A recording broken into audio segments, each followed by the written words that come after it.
Tonight is our Halloween special, and it is the first anniversary of the Unexplained Network.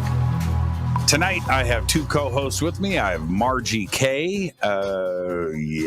Margie is co-hosting with me tonight, and Race Hobbs is also with us.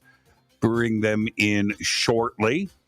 And it's going to be a very jam-packed show tonight.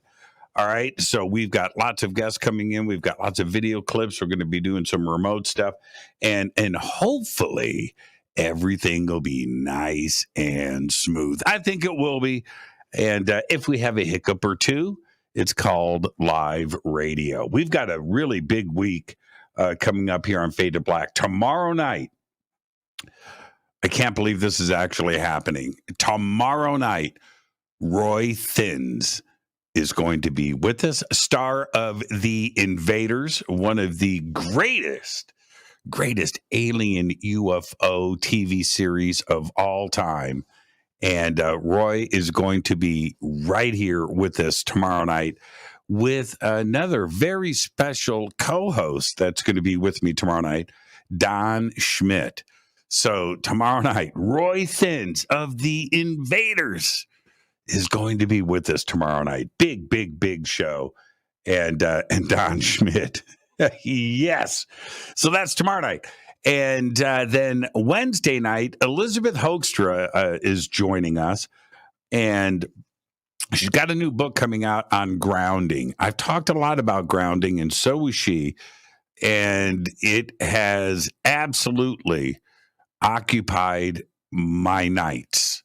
All right. I have been grounding. I've been grounding since Bahamas, Bermuda, same thing, since the Bahamas. And it has changed my life. And we're going to be talking about that on Wednesday and other stuff too, as well. Of course, Elizabeth and I just got back from Egypt. And I'm sure we will be talking about that too as well. And then Thursday night is another Fader night with open lines all night long. Now, I've got a very tight schedule that I am going to try to adhere to tonight. So I'm just going to let everybody know as I start bringing in everybody. Tonight's is a special presentation. It's all about the Unex Network. All of my upcoming events, like the Conscious Life Expo, the Parapod Festival, the Hidden Secret Seminar at Sea Cruise, everything that I am doing is in the video description below, over on our website, and throughout social media. All right, you can follow me on Twitter at JChurchRadio. Yeah, the Sandbox is hashtag F2B on Twitter. And any questions or comments, you want to say congratulations to the Unex Network, do that over at hashtag F2BQ.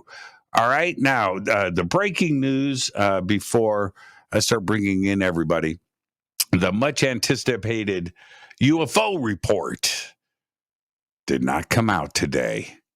It did not. Everybody was waiting all day long. I was on the phone with my sources. Nobody seems to know anything. Now, there's been a couple of alleged leaks. I don't believe that those were leaks. In that, I don't think that the information is factual. But the latest, right before showtime, is that the report is going to be released online at the end of the week. Now, I will confirm everything that I can tomorrow. All right. So with that, I'm just ready to get this show cracking. So no news tonight, no Fader Fact tonight, no In This Day in History tonight, none of that. Let's get straight to it. And I'm going to start off with Margie K. Margie K. Hi, Jimmy. How are you? Congratulations. Well, I'm great, and I am just thrilled that we made it 1 year. It doesn't seem like it could possibly be that long. It just seems like yesterday that we started everything. As you know, in last year, it took about 6 months to get the network off the ground. I called up my friend Race Hobbs, and I said, "Hey, Race, what are you doing? I have an idea. I want to start my own network. And the reason I wanted to start it is because me with my one show, I couldn't cover everything that I needed to or that I wanted to. It was impossible. So I knew that I needed to have an entire network with multiple shows on it. But little did I know that, of course, hiring the best producer on the planet, and Race and I go way back. We've been friends for many years. In fact, I was the first show on his network that he had before. And so we're very tight, and I knew he was the man for the job. Mm-hmm. And the first person he called was you. And you're the first person who said yes. so I thank you for that. Yeah, that was pretty much the chain. Yeah. And happy Halloween. Oh yeah, absolutely happy Halloween. And this had to be the date as well for the launch. Yes. I mean, it's just a given. Paranormal, Halloween go together. So that's, we'll do our anniversary special every year at Halloween. And I'll just tell you right now, the X-Con is going to be in October 2023. So, and that'll be every year from now on will be in October. Last year we did it on Zoom. Okay. Like everybody did. Like everybody else did, but everybody wants to get back to in-person stuff, and I can't wait for the in-person, and we've got a lot of great stuff planned. In fact, I've already got speakers set up, and we've got some special things set up, so it's going to be a lot of fun. But I just want to say a huge thank you to everybody that's involved in the network. My staff, Violet Wisdom, is a writer, and she does our social media, and she keeps an eye on me to keep me going. Maria McKenzie is our finance manager, and she's our webmaster, so she's constantly working on that. My husband, Gene, of course, built our studio and offices, and Race Hobbs, number one guy. I can't thank him enough. This guy is the hardest working guy in show business, I think. He never stops. He's night and day. He's just so committed to the network, and he has managed to get just fantastic shows on our lineup. And then, of course, Lee Spiegel, bar none. There's nobody like Lee Spiegel. He is the best managing editor ever. And, of course, this was a suggestion from Race as well. And it was a good one because Lee doesn't miss a comma. He doesn't miss a quotation mark. He is great. And he's the managing editor of Unex magazine, which we publish quarterly. So it's all connected. Unex Media is a publishing company. That's how I started. Then I had the magazine, and now the network, and everything just kind of fits together, and everybody plays nice. So it's been great. Now, before I'm going to bring Race in just a second, and I don't want to get behind schedule because we've got a very tight schedule tonight. But for you, because you have the Unex network where you can have all the programming, whether it's ghost hunting or it's Bigfoot, spirituality, life after death, UFOs, of course, conspiracies, everything. But where does your heart lie? The network. I mean, but what drives you? Where does your heart lie? Well, a lot of things drive me, but that's the thing. I'm very interested in all those subjects, and I study all of them as much as I possibly can. I can't, but I realize there's no way I can do everything, but I read a lot, and I'm just very interested in all those subjects and have to be around it. That's just my life. Yeah, I'm the exact same way. And that's one of the, just like you, running your network, with me, with Fade to Black, anything that I have questions on, those are the guests that, you know what I mean? I can do wherever I'm at that day or that week, I can bring on a guest and talk about it. And it's just an honor and a privilege to be able to do that. and you're experiencing that with the NX network. You can study, bring on, and do whatever you want under this umbrella that we call the paranormal. Absolutely. And that is the whole key. And I get to listen to the shows whenever I want as well. And I'm constantly checking in on the programs.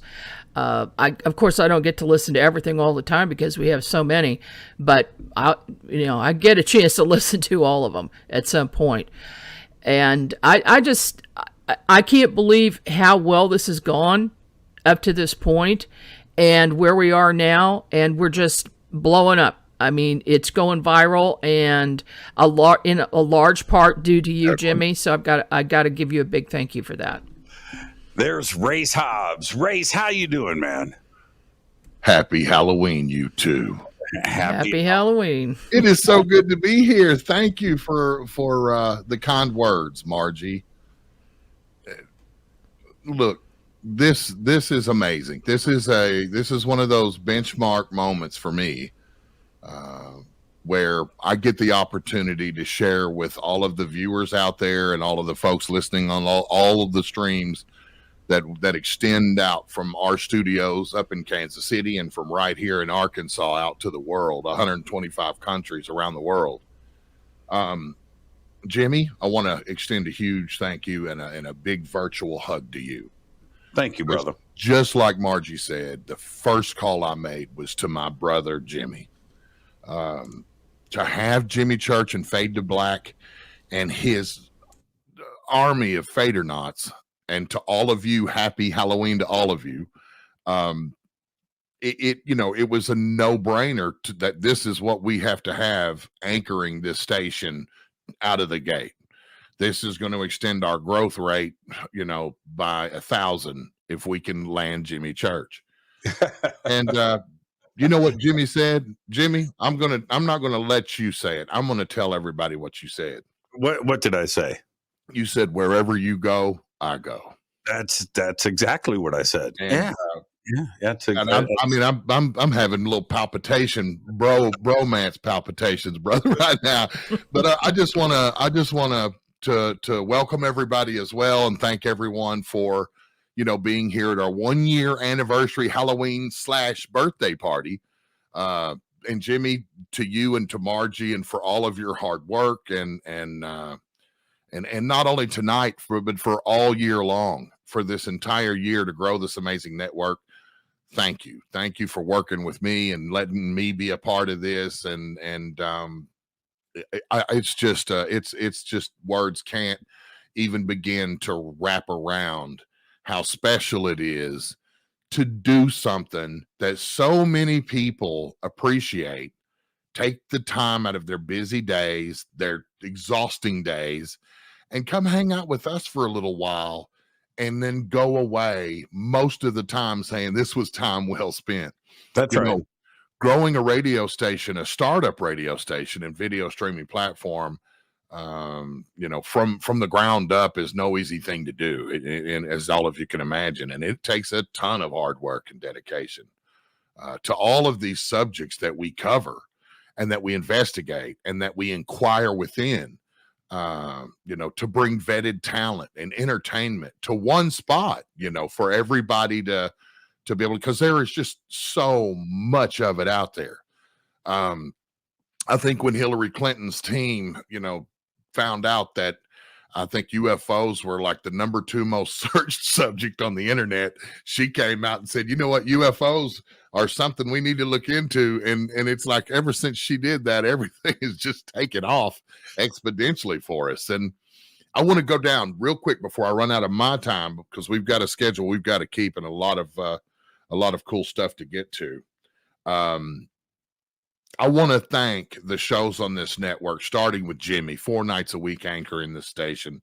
Margie, your Unnext News show on Friday, which at the end of every week, we get the chance to spend an hour with Margie, and she always brings a really cool and interesting guest, an interesting subject matter, and she brings in some news and trending topics for us all every week. She's dangling the idea of making it longer and growing it, and I think she should. And so let's all harangue her into that. Let's prod her into that. Oh, But you then sneaky. I'm calling on the listeners. So Uh-huh. I'm not going to give out your email, but I should. But there's Adam Rodriguez with 3PNR. He does such a good job, and he is one of those ones that was a new show host that I had never heard of, that Margie came to me with, that turned out to be a really genuine fella that's learning a lot about what we're doing and about what's going on in the paranormal, and he has just tackled it professionally and does a real good job, and we're real proud to have Adam with us. Then there's Ben Hurl all the way over down under in Australia, who brings it every week on video and on radio for us. Thank you, Ben. Dan Terry, who we're going to hear from later. With Most Haunted. Jimmy, he was just on your show last week. Everybody loved him. Whitley Strieber with Dreamland is here. And I just heard from Whitley today. He couldn't be with us tonight. He's overseas. He's not going to be back in the States and be back home until first week of December. But, he has, you talk about story, talk about respect, talk about a personality that's been there and done that. This man started Dreamland in 1998. And has never missed a week. Never, not one show. That's amazing. That's unreal. That's a phenomenon in itself. And then let's move on. We could go to Mike Ricksecker, Connecting the Universe. He syndicates with us. His show can be found, on his platforms as well. Nick Hunter syndicates with us with UFO Chronicles podcast. There is no other show like it. No one can touch Nick over in the UK. I love him, and I thank him for, sharing his work with us. And it's just been an honor to work with Nick Hunter and UFO Chronicles all year long. Tony Rathman and the EVPE team, Entity Voices Paranormal Evidence Show, phenomenal show every Monday leading off the station programming. Jeff Kingsbury is he's one of those outbound personalities that's he's real skeptical about stuff. He's military trained and background, and he holds a hard line on extraordinary claims need extraordinary proof, and it's good to have Jeff Kingsbury.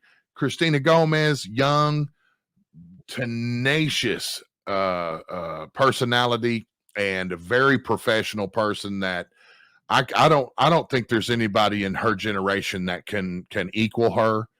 It's an honor to have her here with Shifting the Paradigm, and I wish she could have been here with us tonight. She's working and she's trick-or-treating. I just texted her, and she said, I said, Christina, just put the bag down, back away from the candy. And so I'm trying to get her on a little bit later, but yeah, she's one of the many things that she does has everything to do with a lot of people in the Halloween season. Yeah, and I'll just say, because she does so many different things, but we'll leave that right there. Right. But one of those things that she does has kept her super busy, and I understand it. I love her to death. Lee Spiegel, who's coming on in just a mere moments. I can't say enough about him. He has been counsel to me, a friend to me, a brother to me, and I just love it to death. And that the fact that I get to work with him every day is a dream come true. Such I mean, he'll be here. You'll get to, for folks that don't know who he is already, hasn't seen him or heard him. He has a super background, just chunk full of experience and a path that no one else has walked like it. He just sort of genuine personality. Shannon LeGros into the fray syndicates with us. She is a dynamic personality out there doing it big. Sarah V and Dee Dee on Paranormally Blonde. I love these girls on Monday nights as well. They've come every week. They're dedicated. They do a great show. We'll hear from them here in just a little while.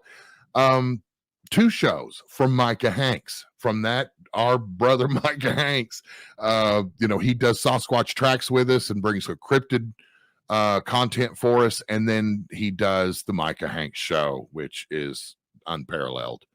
Ryan Sprague syndicates with us with Somewhere in the Skies, another true younger personality that is really hardworking, just moved to Scotland and is getting settled in over there. Super proud of him. And Forever Darkness, Dave Schrader. Jimmy, you and I were after him, and he was like, let's do it. You asked him live on your radio show when you were interviewing him. You kind of cornered him live on worldwide radio and TV, and he just said, let's go. And then here he came. It's he does Paranormal 60 over here, his new effort, his new show, and it's taken off like wildfire. Nobody does it like Dave Schrader, and thank you, Dave, for being here on the Unex Network with us. The next new show to launch from the Unex platform will be on Thursday, November the 10th. It's called The Calling, The Forgotten Files. And that's with Shannon Rogers and Jennifer Lee. And we'll hear from Shannon later in the show. Jennifer couldn't make it. So, we have a super strong paranormal roster. There's a few others that I'll probably miss, but for the sake of time, I've got to keep moving. Covering UFOs. Hey, Race. Yeah. I'm going to cut you off. Because I have Andrea Perrin with us. Well, you could cut me off for that beautiful creature anytime. Hang on. Let me. Hi, darling. Hi. I don't have any bandwidth or whatever here.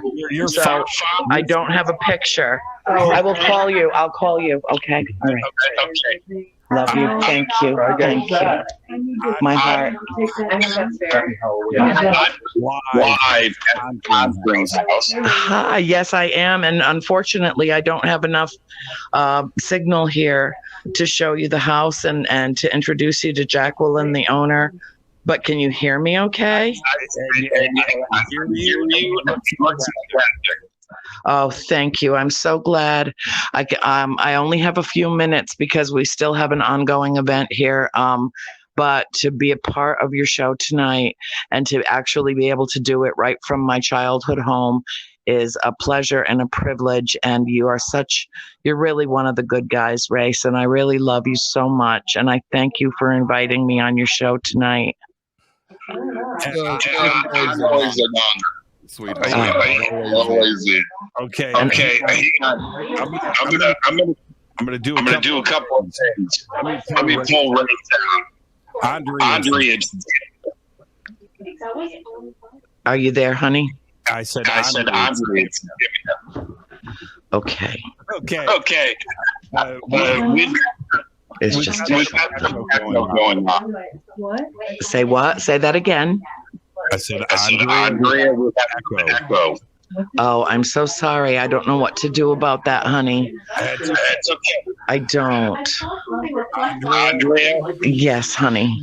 Happy Halloween. Happy Halloween to you as well. And we just showed The Conjuring at the house, and we had a full house, and John Tenney showed up out of nowhere. Zaffis walked in the door last night. This has been a magical, magical weekend. And I encourage everybody within earshot of me to find a way to Harrisville, Rhode Island, and to experience this magical, mystical portal cleverly disguised as a farmhouse. Andrea Perrin, thank you so much, Andrea. Happy Halloween, and I'll reach out to you tomorrow, and we'll get you on Fade to Black next week. Fantastic. Love you, darling. You take care. Andrea Perrin. Thank you so much, Andrea. Live from the Conjuring house, and it doesn't get any better than that, does it? No, it sure doesn't. Well, I wish we had a better signal there, because she and I had planned to have. It's live radio. It is. We had planned for her to be able to walk through and show us her bedroom and some of the other things. Yeah, Race, don't worry about it. She is such a beautiful person and everything. I just watched a special on the Warrens the other day, and man, it's just The Conjuring house and Andrea. And that she is with us and part of this community, and of course, celebrating the 1-year anniversary tonight with us on Halloween is very, very cool. So I want to thank Andrea for coming in tonight. She's absolutely amazing. Andrea, thank you so much. Let me see. I think she might still be there. Hold on for a second. Andrea, hold on for a second, Andrea. Yeah. Okay, there you go. Thank you, Andrea. Love you, sweetheart. Thank you. Best wishes to everyone for a happy Halloween. The absolute very best. Andrea Perrin. And with that, I'm going to take a quick break. We got to get that in race. Got to pay the bills. This is Fade to Black. I am your host, Jimmy Church. Tonight, the 1-year anniversary of the UNX Network. We've got back-to-back special guests tonight. It's going to be a packed show. Everybody stay right there. I'll be right back after this short break.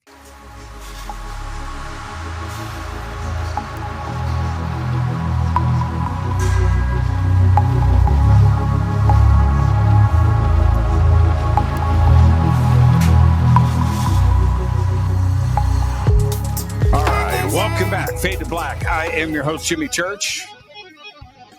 Tonight, our Halloween special. Happy Halloween, everybody. As you can see, my costume tonight, I'm Richard Petty.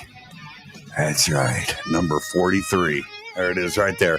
Got my Richard Petty costume on tonight. I've got my co-host here because it is the 1-year anniversary of the UNX Network. I have got Margie K with us.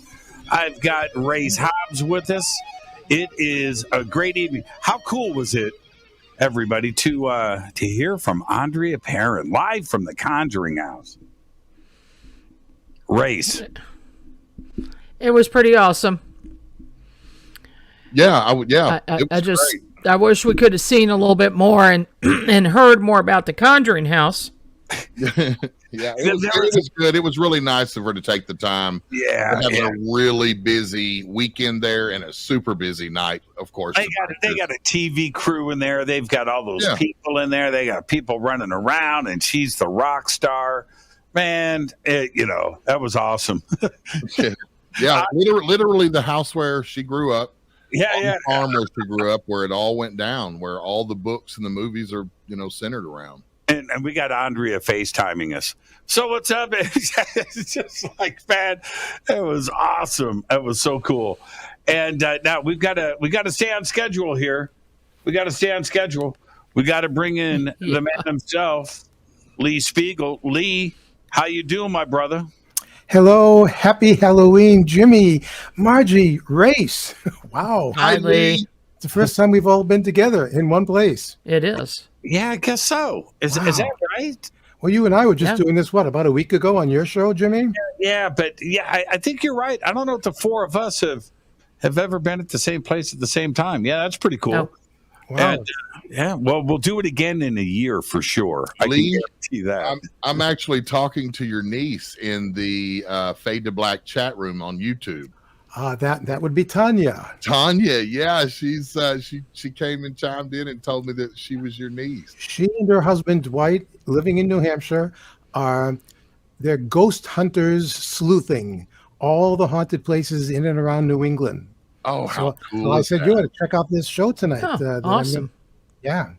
Hi, Tanya. Hi, Dwight. Uncle Lee. Yes, Uncle Lee. I've been called many things before, including that. I need to hang out with Tanya and get the dope. I got to get the real doo doo on Lee Spiegel. Well, there's not a lot of doo doo. It's more like poop. Oh man!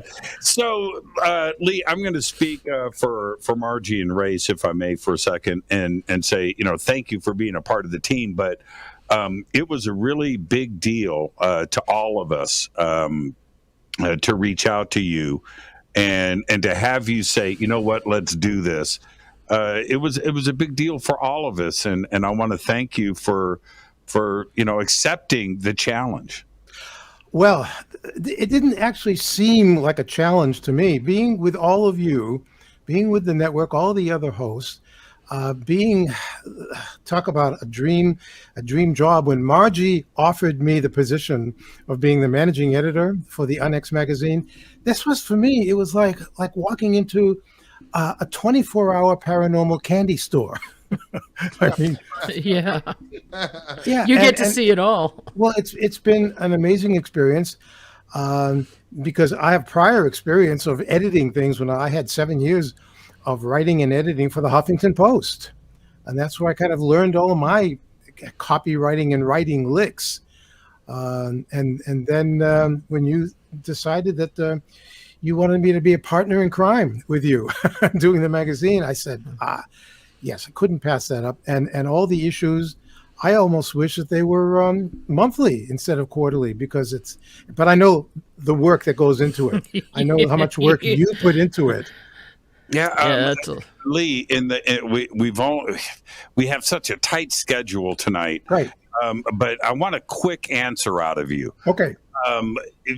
With everything that you cover and your vast knowledge, but what's your favorite thing to write about? Oh, well, UFOs certainly.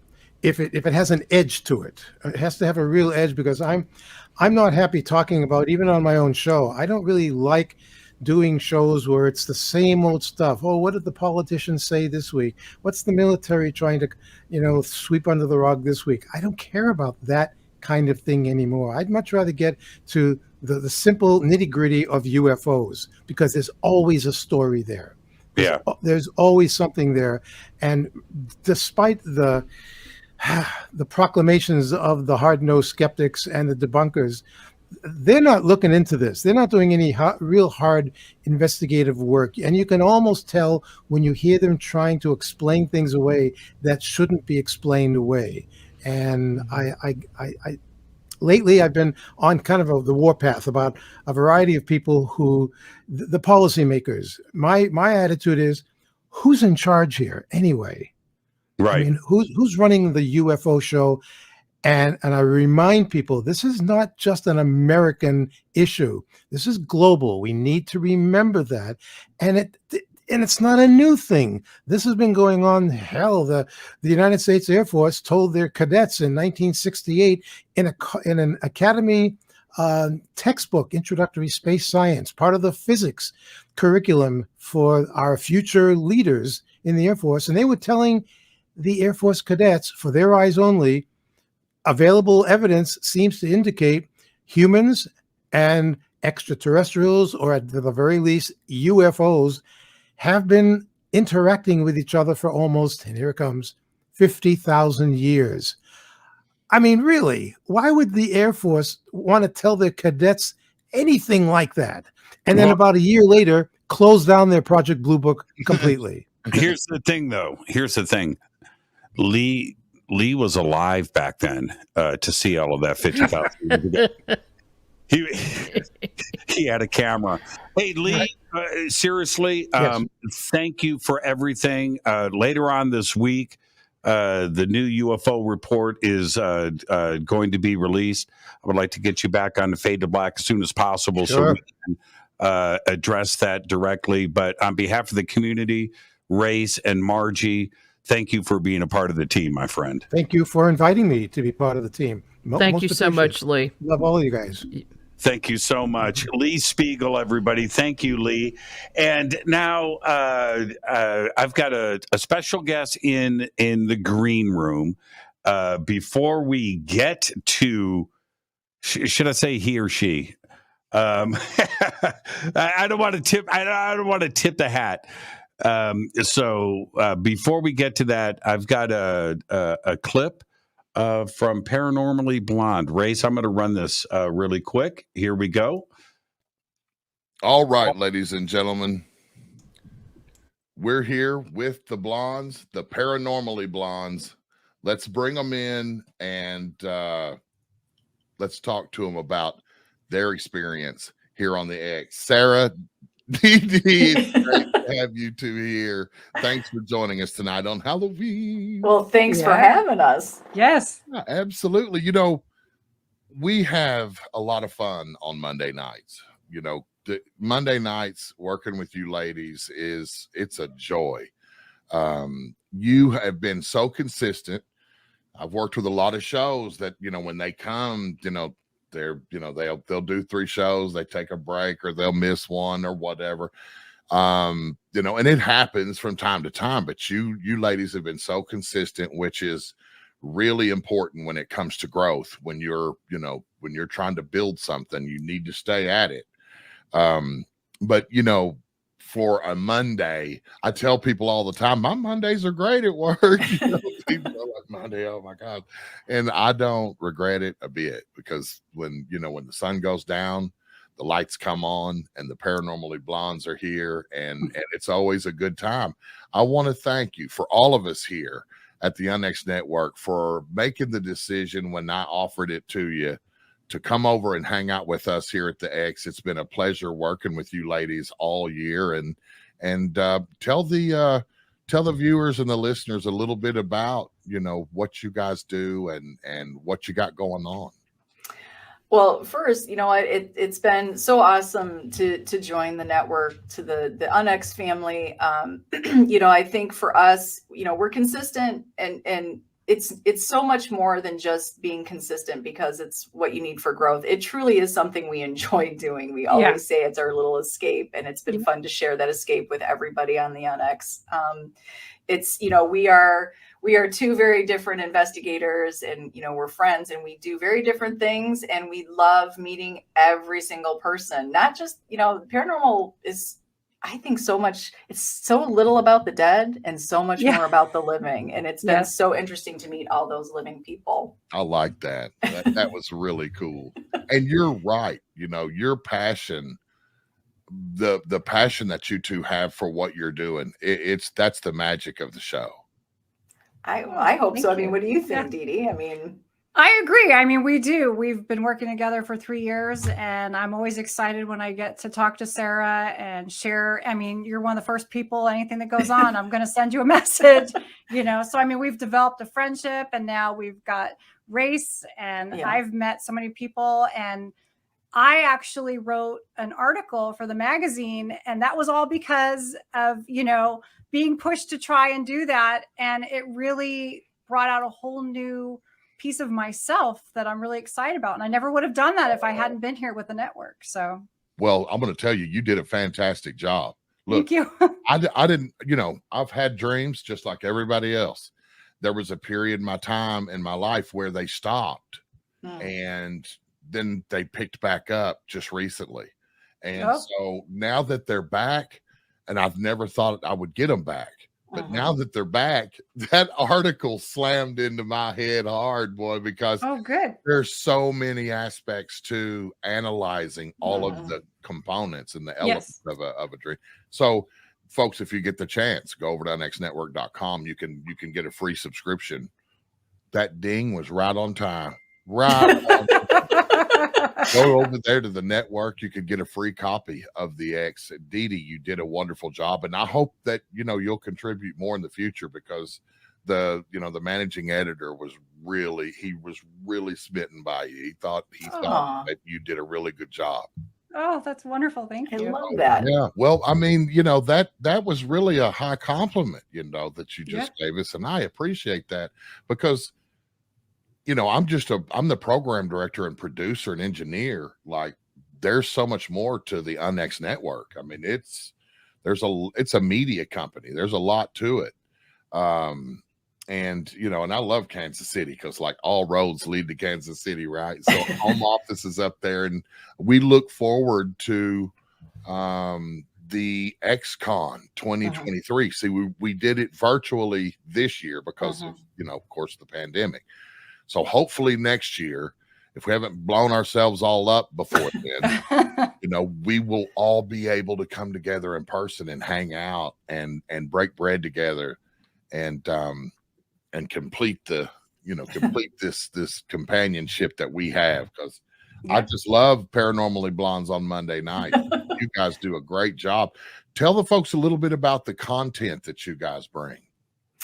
I think we bring a little bit of everything. I think we're not just we don't just bring on the investigators, but we like to dive into just you investigate, but what are things within paranormal or the community that really you're passionate about? And you always hear the first question most people ask, which well, what got you started? But there's so much more. That's such a basic question. So we dive into everything. We want to learn everything. I know Dee Dee really loves UFOs and that sort of that topic, and we don't know. We want to learn from everybody. So the network really opened it up to you guys have a great paranormal or a UFO community and cryptid community, and so that really sort of opened up the floodgates for us to see what else is out there and bring in more content that's not just ghost related, even though that might be my first love, right? But the paranormal community is huge.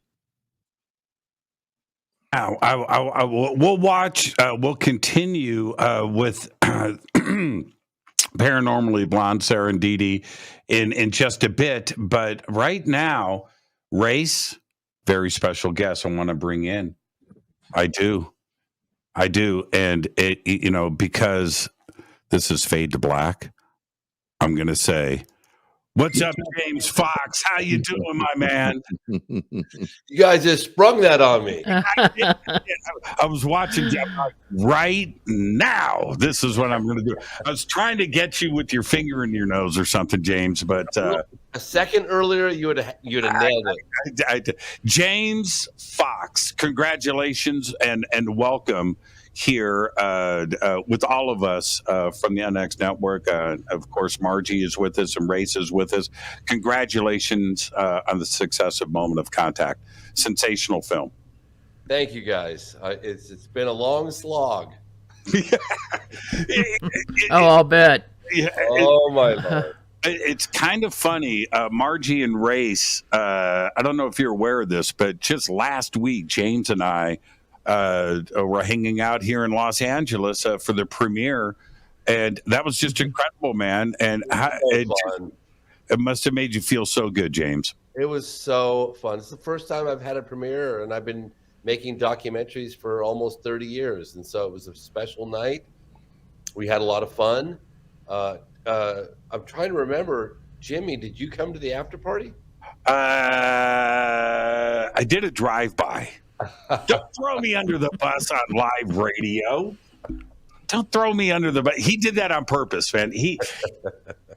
I didn't think I saw you, but I just had to check. Yeah. You guys, you Hollywood types. Oh, please. You guys. I've never lived in Hollywood. They did this after party. I heard it ran till 4 a.m. Oh, please. Things that they were doing, and I was like, man, I got to get up tomorrow. I can't do what you guys do. I had to go live on Fox News the following morning. I did not stay up until late at night. I have to go to bed. So, James and Margie and Race, you can jump in at any point. But James, lots of positive media coverage I've been watching, and when you get to the tier 1 media level that Moment of Contact has been doing, that kind of positive response that doesn't happen too often in Hollywood with this type of film, does it? Well, I was kind of shocked because we're dealing with an alleged UFO crash and alleged live creatures, aliens, beings, whatever you want to call them, walking through the town in broad daylight. And it just seems so outlandish. It seems so unbelievable that I was concerned because I knew my initial reaction to the story was it couldn't have happened. It didn't happen. Nothing of this magnitude could happen and the whole world not know about it. So I was like a little concerned about how the mainstream media would receive this film. And I think it's a bit of a slow burn, but remarkably so. It's been more positive than I expected. I'm going to ask you a direct question that you probably have never been asked. Okay. All right. What's my favorite color? Okay. I like camo. Okay. Here's the deal. Over the last 4 or 5 years, we've seen 3 videos from the Navy, a couple of other odds and ends. But something that would tip the scale, yes, is video from Brazil. And have you been searching for that? Is there video out there? Could we be surprised, or would we be surprised if a video surfaced? Well, one thing that I'm rather optimistic about is that there was a guy, Paccaccini, who is one of the leading investigators on the case from 1996, who I think around 2002, 2004 vanished. Like he was completely unreachable. Like we weren't even sure whether he had even died or not. And he resurfaced about a week ago. Oh. And he has direct contact with high-level Brazilian military authorities. And he is revealing details about this alleged photographic and videotaped evidence unlike this case is ever known. And he has tremendous contacts. I can just tell your audience that this guy's very well connected, and he is determined and to track this down. And he's even seen it. So, and he's revealing details about what this 35-second video reveals. And so I'm rather optimistic. Look, we've just because you find something, you located something, it doesn't necessarily mean that you can get your hands on it. So the fact that we've got this new Brazilian, participation after 18 years of silence on board, helping us locate and get our hands on this footage is a very encouraging point. I can't reveal too much. I don't want to sound like I'm going to be evasive on this whole thing, but yeah, okay. I don't want you to squirm. I didn't know about it. I'm going to let everybody know. I did not expect that answer to come out of James, but that would be what we have been waiting for, right? In the UFO community in general. I mean, we are very, very close to it. I'm told that there were a number of copies made because one of my biggest concerns is, I obviously wouldn't want to reveal any potential contact out of fear that they would get a knock at the door, the military would show up and then confiscate anything that they have. Sure. I just found out yesterday that the sources have made multiple copies and have them in different locations scattered throughout Brazil and even possibly United States. So that was very encouraging to hear. There's rumblings of potential meetings in the very near future. It's known that there's a very high dollar amount for a reward for said footage, and it's just we're taking this one day at a time right now. But if there's anybody out there that doesn't think that I'm doing everything in my power to get my hands on it, think again. Yeah, right. Man, there's all types out there. I was defending you today, James. Yeah. That you were accused of being a cult leader and taking money for your documentaries. Oh my God. and I had to I'm going to send you the screen capture, but you'll have to do an Please don't. You'll have to do an updated version of the documentary. If you were able to be successful with this. And James, before you have to move on. I know you've got a big premiere coming up in New York, but man, I don't get to talk to you enough. But I just wanted to tell you thank you for what you do. Nobody does it better than you. Nobody, and you have represented this subject with the utmost professionalism and class, and I'm truly lucky to ever have your ear when I get it, and that you know who I am. I feel like $1 million every time I get to talk to you because I just hold you in that high esteem, and I know everybody that knows you out here feels the same. I'm absolutely humbled by that, Race. Thank you so much. I mean, I could almost like draw a tear from that. Man, race, that was with feeling, right? I know that was beautiful. As a director, that's what James says. Let's do one more with feeling. Can you put some more emotion in that? Can I feel how you're really feeling inside? You reach down and get to your De Niro, When I have to do that professionally, I channel James. And I can, oh my God. Hey James, you're getting ready to premiere in New York. Yeah, I know. I would like to, I'm hoping this catches fire.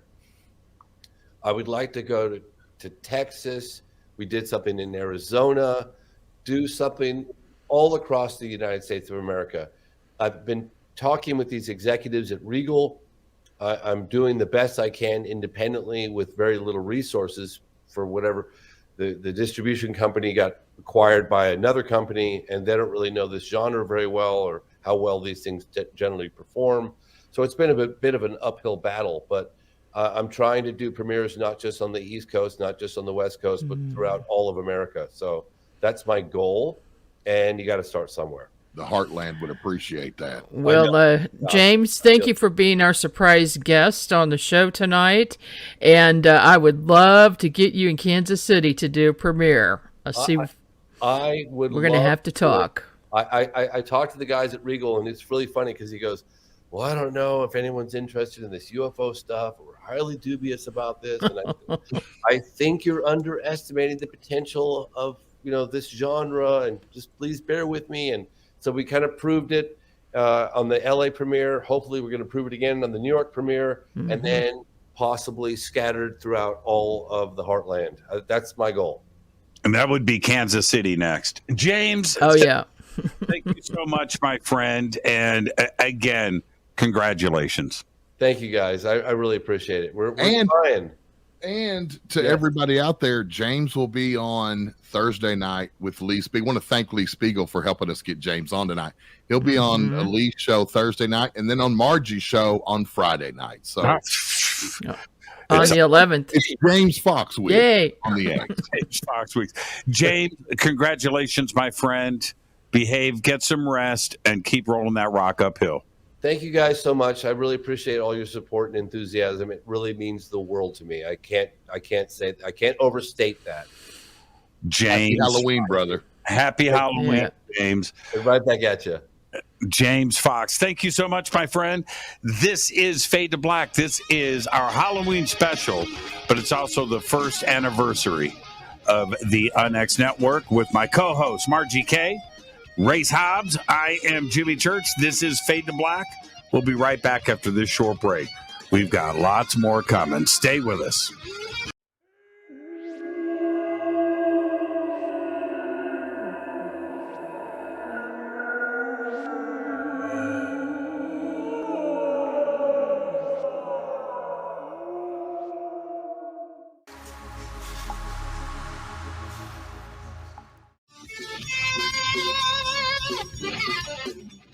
Welcome back. Fade to Black, the first anniversary of the Unex Network. And it's on Halloween. And I've got my co-host with me, of course, the one and only Margie K.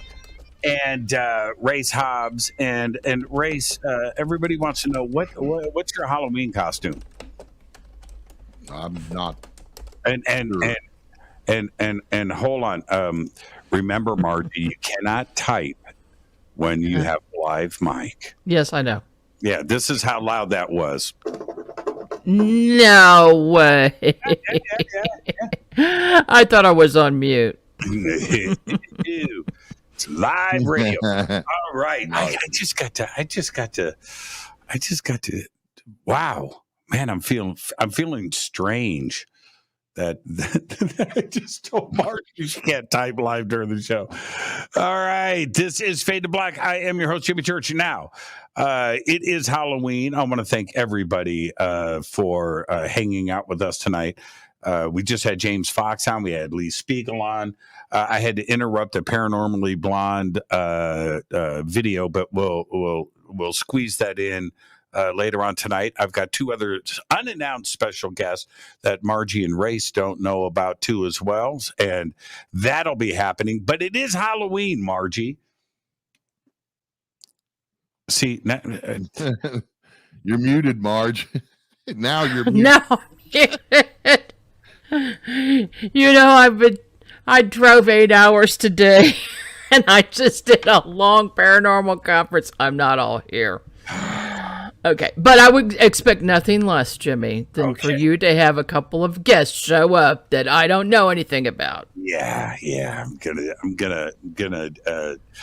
I'll enjoy the moment when it happens. But in the meantime, it's Halloween, Margie, and I've got a video here that I'm going to let you. I'm going to bring the volume down, but I'm going to start airing it now. Here we go.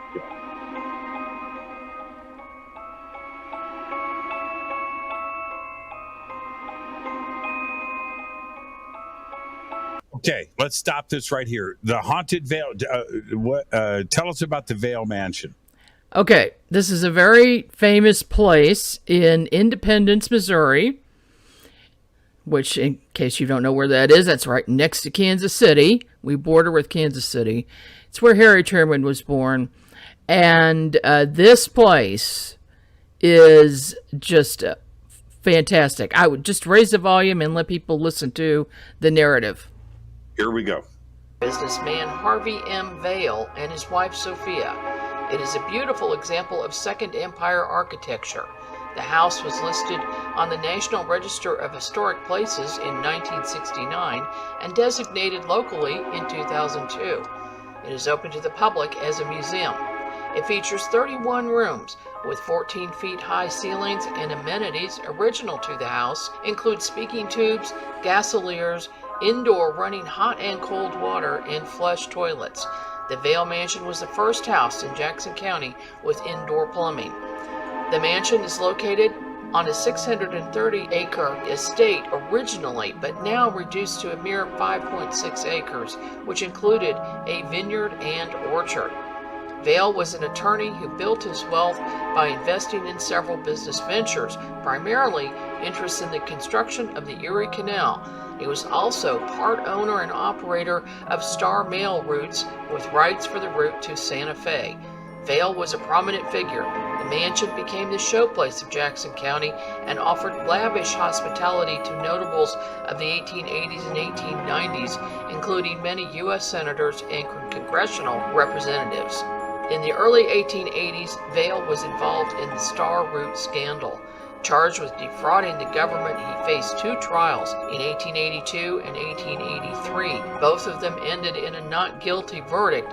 In February 1883, while he was in Washington, D.C., his wife Sophia, who had been diagnosed with stomach cancer, was found dead at home from a morphine overdose in what was a case of suspected suicide. Vale placed his dead wife in a coffin with a glass lid and buried it in the front yard with the top visible so he could see her every day. The neighbors complained to the city, who demanded that Vale move the coffin, which he buried in an unknown location on the property. Neighbors in the area purposely avoid walking on the sidewalk nearest the mansion because they often see the ghost of Sophia Vale walking on the grounds. The house changed hands multiple times over the ensuing decades. In 1908, it became a sanatorium, which housed some residents in cages in the basement. Several people who worked in the mansion said that they would sometimes hear cages rattling, screams and moans coming from the basement, and that they refused to enter that area. During my own investigation of the property on several occasions, I ran into ghostly spirits in the bedrooms when some invisible person sat on the beds, and on the 3rd floor where 3 male ghosts smoked cigars, which gave off a strong odor. Visitors and workers report hearing conversations when no one is in the house, footsteps on the stairs, and doors open and closing by themselves. None feel that there are malevolent spirits in the house, just restless past residents who refused to leave. In 1983, the mansion was acquired by the City of Independence through a donation by Mrs. DeWitt and underwent a long-term restoration project. The Harvey M. Vale Mansion is now a museum operated by the Vale Victorian Society. The home, which had been featured on the Travel Channel, once had regular haunted tours, but now only hosts ghost tours during October each year. Perhaps if you visit the mansion, you'll see ghosts inside the mansion and maybe Mrs. Vale walking the grounds outside. That place is completely haunted. It is terribly haunted. That place, man. Okay. Great presentation, Margie. Yeah, that was cool. I would. Thank you. I would move into that house tomorrow. Oh, so would I. Absolutely. It's beautiful. Absolutely. Yeah, if the city would give it up. The thing is, they actually closed the third floor for a time, and they said it was because the fire department said that there could only be so many people somewhere. And what it was really that I found out from people who worked there was it was so haunted up there that people kept getting pushed and shoved, especially women. And so they closed it off for a long time, but they've since reopened the third floor. But I think, because I actually saw 3 ghosts at one time, 3 men smoking cigars, I think back in the day, the men would go to another room to smoke. Wow. I'll bet they went up there, and that was their smoking room. Yeah. And that's why I saw them, and they didn't like women to be there. And so that's why the women keep getting shoved. That was typical. That was typical. They would definitely parlor upstairs where the smoke didn't have to rise through the rest of the house. Hey, Ray, when you hear the words haunted house, that's what you picture in your mind, right? Man, it is quintessential. It has the silhouette of like the monsters, man, like in a thunderstorm. That place is awesome. It is. Our next guest is ready to go, and I'll announce him in just a minute. But I'm just letting DT know. See if I can get his attention. That we're going to pull him. Yeah, okay. Yeah, he got the thumbs up. Is that what was up with the exposed coffin on the prop? What? Oh. Who does that? That no one does that. Well, that is bizarre. There was one other person that did it that I know of. Really? His name was Tony Alamo. Where was this? In Alma, Arkansas. Tony Alamo was like a minister, and he had what people nowadays literally call a cult. He had a big patch of land, 200, I think, something acres in the woods up in Alma, Arkansas, right off Interstate 40. And they were like Moonies, But they had exposed coffins on the property? His wife died. What? Susan Alamo passed away, and he put her in a glass. Now, listen, he had a mansion there, and it had like a circle drive. You came up, winding through, and you come up and it opens up and there's the mansion, and it had a circle that went around it. And then there was the mansion right there. And in that circle, he built like a 4-pillar round, 4-pillar column thing with an open top on it. And he presented her coffin inside that with a glass top on it. And then later, when the rumors got out that was the deal, he moved her. When you walk into the doors, because I've been there personally myself, went in this house after he was gone to federal prison.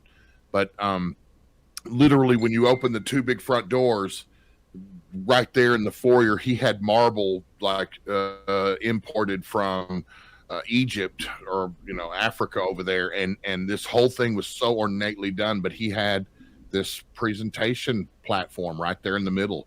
Right when you walked into that mansion, you saw her dead body in that coffin. Oh man, no way!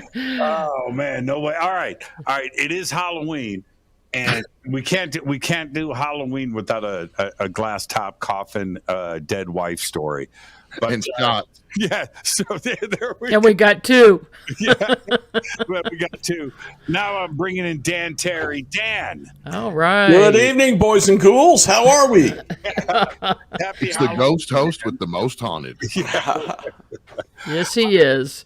How are Thank you, Dan, for saying yes to me when I asked you if you would like to do the show. Well, thank you for asking me. It's been quite an adventure. Dan, did you see that video of the Vale? Have you been to the Vale Mansion? I have. Unfortunately, nothing happened. I was just there visiting, but they told me I could come back. Apparently, I got a good reputation with the folks at the Marshall's house there in Independence. Right. After I ghost hunted there, and they'd heard of me and said I could come back. I just haven't got the chance yet. That place, I've seen creepy things.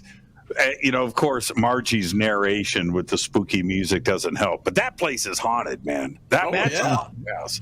Doesn't it look a lot like the house at the beginning of Scooby-Doo? yeah. And knowing that, you can get access in October when we do XCon 2023, we might have to incorporate maybe a walkthrough or something over there. It's on the schedule, Race. It's already on the schedule. You just gave away the big surprise. Well, it's a special event, so why not, right? Oh yeah. But it is. It looks just like Jimmy was talking. It's a quintessential haunted house, man. Lightning and thunder and storms and wind at night. Yeah. What about it? I'm not going in. Yeah. Hey, Margie, can I get you to bring your volume down just a skosh? Sure. Just a skosh, just a skosh, which just means a tick. So, Dan, welcome back. It seems like you were just on the show yesterday. Yes. Wait a minute. Yes, you were. But here's the thing for me. When you walk up to a location like the Vale Mansion, right, and you're looking at it from the outside, can you tell at that moment that there's something going on? I could look at that place in a picture and tell there's something going on, but no, Right. I'm not psychic. It's just I could see from the pictures we just saw there what's going on. It's got to be haunted. And does that happen with the locations that you go to? If you don't know anything in advance, right, and you go, do you go, yeah, okay, here we go? Yeah, if I walk in and the hair starts tingling on the back of my neck, I know it's going to be a good night. You don't have any hair. Oh, I got it on the back of my, just not here. Okay. But, because I hear that over and over again from different researchers when they walk in, they okay, all right. Yeah, I feel something. I sense something. What is it the hair on the back of your neck? Is it something internal? Is it a voice maybe?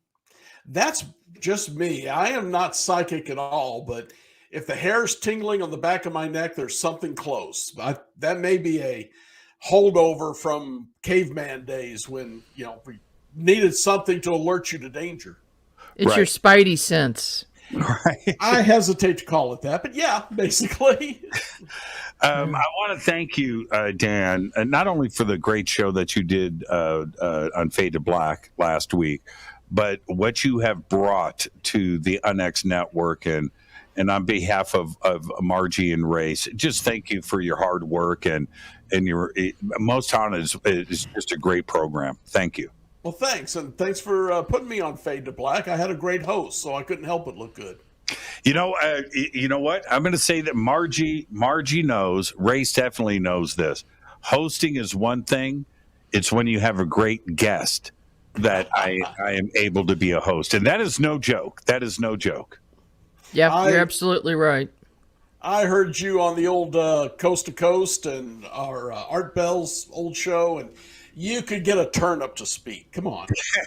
You know what I tell people? Thank you for that. But my miniature schnauzer Malcolm can host this show with the guests that I'm able to have. I'm not kidding. And really that it's an honor and a privilege to have guests like you and hosts like yourself. It just makes my job easy and fun, and it's really true. Well, we did have a good time the other night, I got to say. Dan Terry, thank you so much, my friend. And you're on Friday nights on the X. Yes, sir, on Most Haunted. Yeah, Most Haunted. Thank you so much, Dan. Thanks, Dan. Yeah, Dan, thank you so much. Happy Halloween. Go and behave. We'll do it. Y'all stay spooked. Thanks. Thanks, Dan. Bye, Happy Dan. Halloween, brother. Dan Terry. And that was a great show last week with Dan. And to get the amount of email that I did, Race and Margie, about Dan, and it wasn't necessarily it was about his personality, and I got comment after comment of why wouldn't a spirit want to hang out with Dan, right? Of course. He's just got that personality. That's true. He is. He's got a wonderful personality, and he's very grounded in his path to his answers. So I really appreciate the job he does every week. And let's just keep this going. I'm going to stay on schedule, and I'm going to say, Alan B. Smith, welcome to the show. Alan. He is muted. Alan, unmute yourself. Just click on that little mute button. You think I'd learned by now. Yeah. Happy Halloween, brother. Happy Halloween, brother. How you Hi, doing? Alan. I have a friend here that also wanted to kind of say hi to everybody. So happy Look Halloween. at that. He's got Baby Yoda with it. Yeah.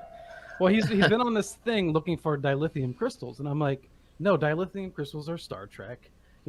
Kuiper crystals are Star Wars. Never the two shall meet. But he's really charming, so I'm kind of humoring him for the time. It's good to see you, Alan. Yeah, thanks, man. Alan's the best. Alan, just real quick, what did you think of a short answer? What did you think of Andor? I love Andor. Yeah, me too. I think there's 3 episodes left, but even though everyone's calling it a slow burn, it's so well written and the acting is awesome. Yeah, Alan, I'm going to get you to step into your mic. You got it. Yep. Yeah, step into your mic. I like this, the cinematic, the colors, and there's also, it's a washed out look, which I love, different for Star Wars, but it's also like a retro, the technology, everything is like, like steampunkish, you know what I mean? It's not the glitz and glamour that we're used to with sci-fi stuff. It's like a nowtro thing. It is. It's kind of like Blade Runner meets Star Wars, and it works really well. And even the music is a completely different style than what we're used to. But you said steampunk. I would say, however, in Boba Fett, the whole steampunk thing there was a fail for me. That was really yeah. I hated it. Oh my gosh! Yes. I dig it. I dig it. Okay, that's cool. I mean, everyone's got their own jam, and that's the cool thing with Star Wars. We have so many different tastes and genres within the grander genre now. So I think it's awesome. Now, I wanted to ask you, Alan. I was very excited to have you on. The much anticipated UFO report was not released today. What do you think is going on? Well, I'm kind of okay with this because I did a pre-record for Coffee and UFOs where that was discussed, and I couldn't get it up in time. So that buys me another day to post it tomorrow. So I'm going to have that episode up tomorrow, and we'll comment on it hopefully before it comes out. But I don't know. I kind of think that it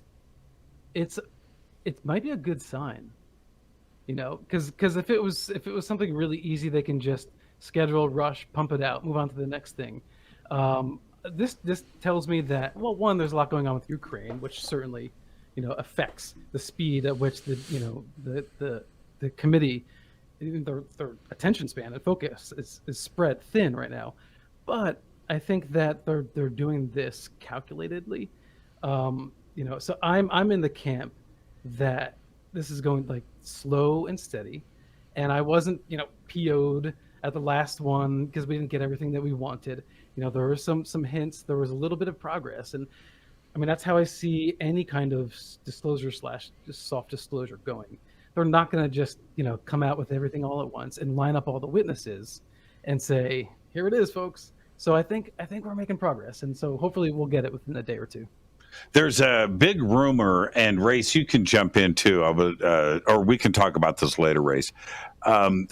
This whole thing that they're going to pin all of this on China. It's like, wait a minute. I just think that is social media talking, and I don't think it's based on anybody's insight or knowledge of this report. But I'm sure, Alan, you've seen the same things I have. What do you make of that? Well, and Alan, lean into your mic, man. Yeah, I don't know what's going on with the mic, but my apologies. There you go. It came out of the New York Times, and I'm like, this was just a clickbait article. As far as this was not journalism at all. It just kind of rehashed some old points, and that's all it was. So I don't take it seriously at all. I think we'll get some real journalism to follow up on the actual hearings later once we actually. So there's, I'm not a big Twitter person. Lately, I've been spending more time there and I'll interact a little bit more, and then I'm like, okay, I'm out because there's just so much trolling and toxic behavior. People just saying things, and I'm talking about some journalists too. Yes, they're saying things just to get clickbaits, and I'm like, really? Is this what you're doing? That's the nightmare that happened to network news. We don't have network news anymore. Right. It's talk. It's talk radio, opinion radio. Yeah, and Twitter's kind of like that too. Yeah. Yeah, you can't. They have to compete. I mean, it's our fault. We're the ones who want to consume the craziness. Yeah.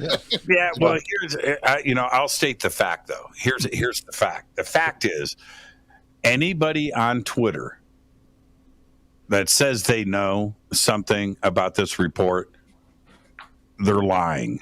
Mm-hmm. It's that simple. It's just an opinion. It's just an opinion. It's that's all it is. Nobody knows. And that's the reality of it. And so you watch the toxicity, right? The arguing back and forth. You guys are arguing about something that you know nothing about. And it's 99% of that the whole way. Yeah, it's so funny to me. Mm-hmm. So funny. Well, you know what it is too. I'm sorry, Jimmy. I just wanted to add that the show Paranormal Now, which everybody knows as Paranormal Now, I just want to let everyone know that I've changed the title, so it's now Mystic Lounge. So the RSS feed, all that is the same. After 6 years, I'm completely changing the title. It's because I'm expanding some of the content that I'm going to bring on the show. So I just wanted to share that with everybody tonight. That sounds interesting. Are you going crystals on us? Are you going crystals? Well, you go crystals? Yeah. It's fine with me if you go crystals, Alan. Twitter's driven me to self-help. But to kind of kick that off a little bit, I've got two great guests coming up. I've got Daniel Pinchbeck. He's the author of Breaking Open Your Head and Open the Head. And then I've got Tyler Henry coming on the 10th of November. Which I have in the can already. So that was a really cool conversation. Wow. I'm trying to cover, lanes that I haven't hit before. And I didn't want to corner myself. So, Alan, on behalf of Margie and Race, thank you, my brother. Thank you for everything that you do. Seriously. Yeah. Thank you, Alan. Race, you know how much I love you, brother. Thank you so much. Margie, my deep appreciation. Jimmy, you rock. I appreciate you too. Thank you. Alan B is walking around with Brazilian quartz in his pockets. Give the wife a hug from us, okay? Happy Halloween, brother. Thank you, guys. Hey, Alan B. Smith, thank you so much, my friend. This is Fade to Black. We are staying on schedule. Margie, we're on schedule. We're on schedule because I have my quartz. This is Fade to Black. I am your host, Jimmy Church. This is the first anniversary of the Unex Network. It happens to be Halloween. That's right. Race Hobbs, Margie K. I'm your host, Jimmy Church. This is Fade to Black. We'll be right back after this short break. Stay with us.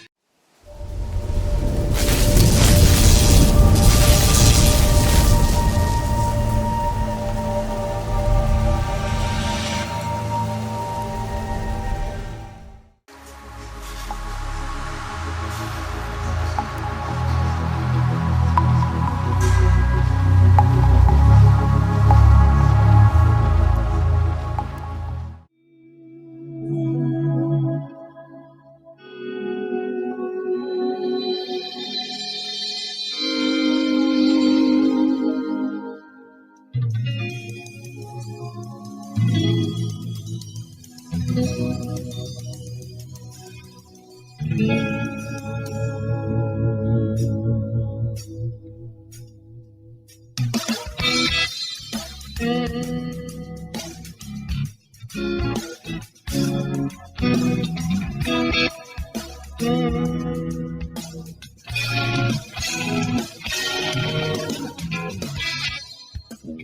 back, Fade to Black. I'm your host, Jimmy Church.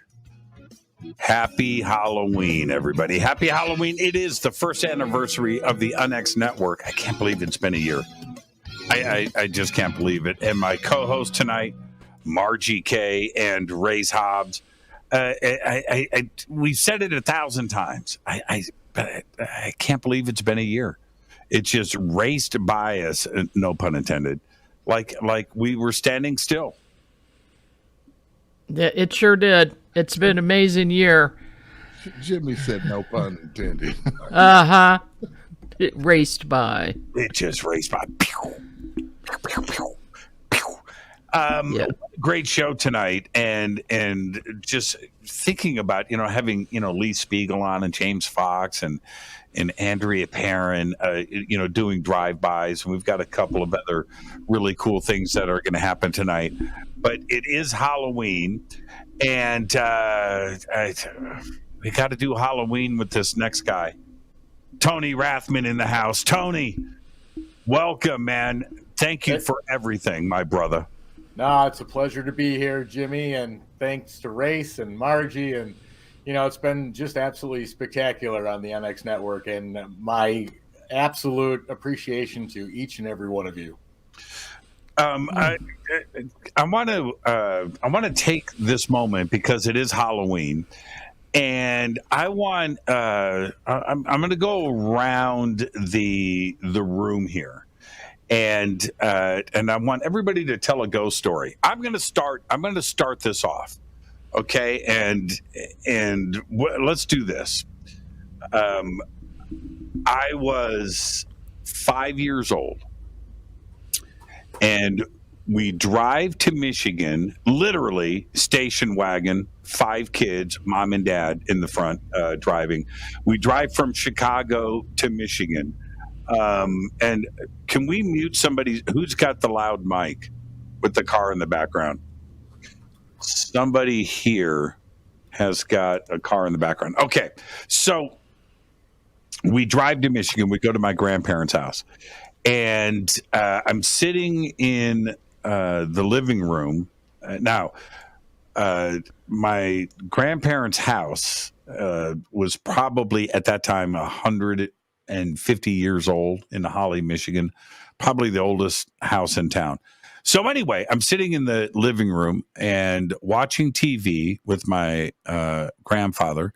He's sitting to my right in his chair, which has, his pipe, his cigarettes, a bowl of candy, his recliner, right, his spot, watching TV. I'm sitting on the couch, and TV's to my left, and straight ahead I could see my grandmother's back, and my grandma Margaret, and she is doing the dishes. She's at the sink. In between her and me is the dining room, so I'm looking through the dining room. To the left of the dining room is my grandparents' master bedroom. Okay? All right. So there you got the picture. I'm sitting on the couch. And suddenly, from my grandparents' bedroom, there's this loud thump, like something fell over. And I thought that I heard a voice. I turn and I look at my grandfather, and he's watching TV.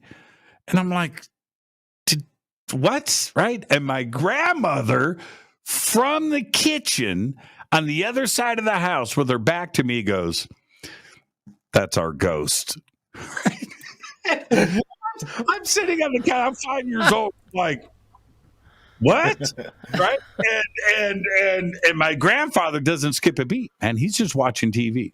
Later that night, I'm upstairs in bed in my Uncle Phil's bedroom with my brother Mike. And I tell my Uncle Phil, who at the time was my Uncle Phil, I'm 5. He's like 16 years old or something. He says, as I tell him the story, about the ghost, he goes, "See that door right there?"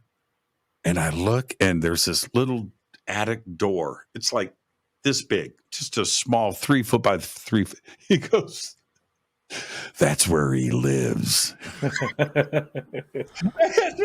No. Yeah. I'm 5 years old, and I'm looking at the little troll door, right? And in this fantastically now haunted house. And I just wanted to get out of there. And so every trip after that, every trip. So we're going to go we're driving to Michigan for Thanksgiving. I'm like, no, I want to stay home. Can we get a babysitter? I don't want to go back in that house. But yeah. So there you go. My grandmother, that's our ghost. That's my ghost story. What have you got, Race? You got a ghost story for us? Man, I got a ghost story. Well, the one that I want to tell about briefly, because I want to hurry so Tony, has time. But like, Robin and I lived in a house, and we had several things happen in this house. It was a house that was added on to like 4 times. It had a pantry added onto the back, the master bedroom on one end, and 2 bedrooms on the other end of the house. And the main part of the house was kind of small, maybe 900 square feet. And it had like old stone footing. You know what I mean? This house was old. It was from the 1800s originally. And one day I was sitting in the master bedroom, and without going into too much detail, my dog, I was sitting there, working on something in my chair, and my dog started barking, just tearing up Jake. She was just, that constant nonstop, like, take a breath, honey, take a breath. She was just hair standing up on her back, looking through the doorway that comes into the master bedroom towards the kitchen. And there's a wall that goes along the hallway, and it has a big arching opening that goes into the kitchen and dining room area. And she was looking right through there where I couldn't see.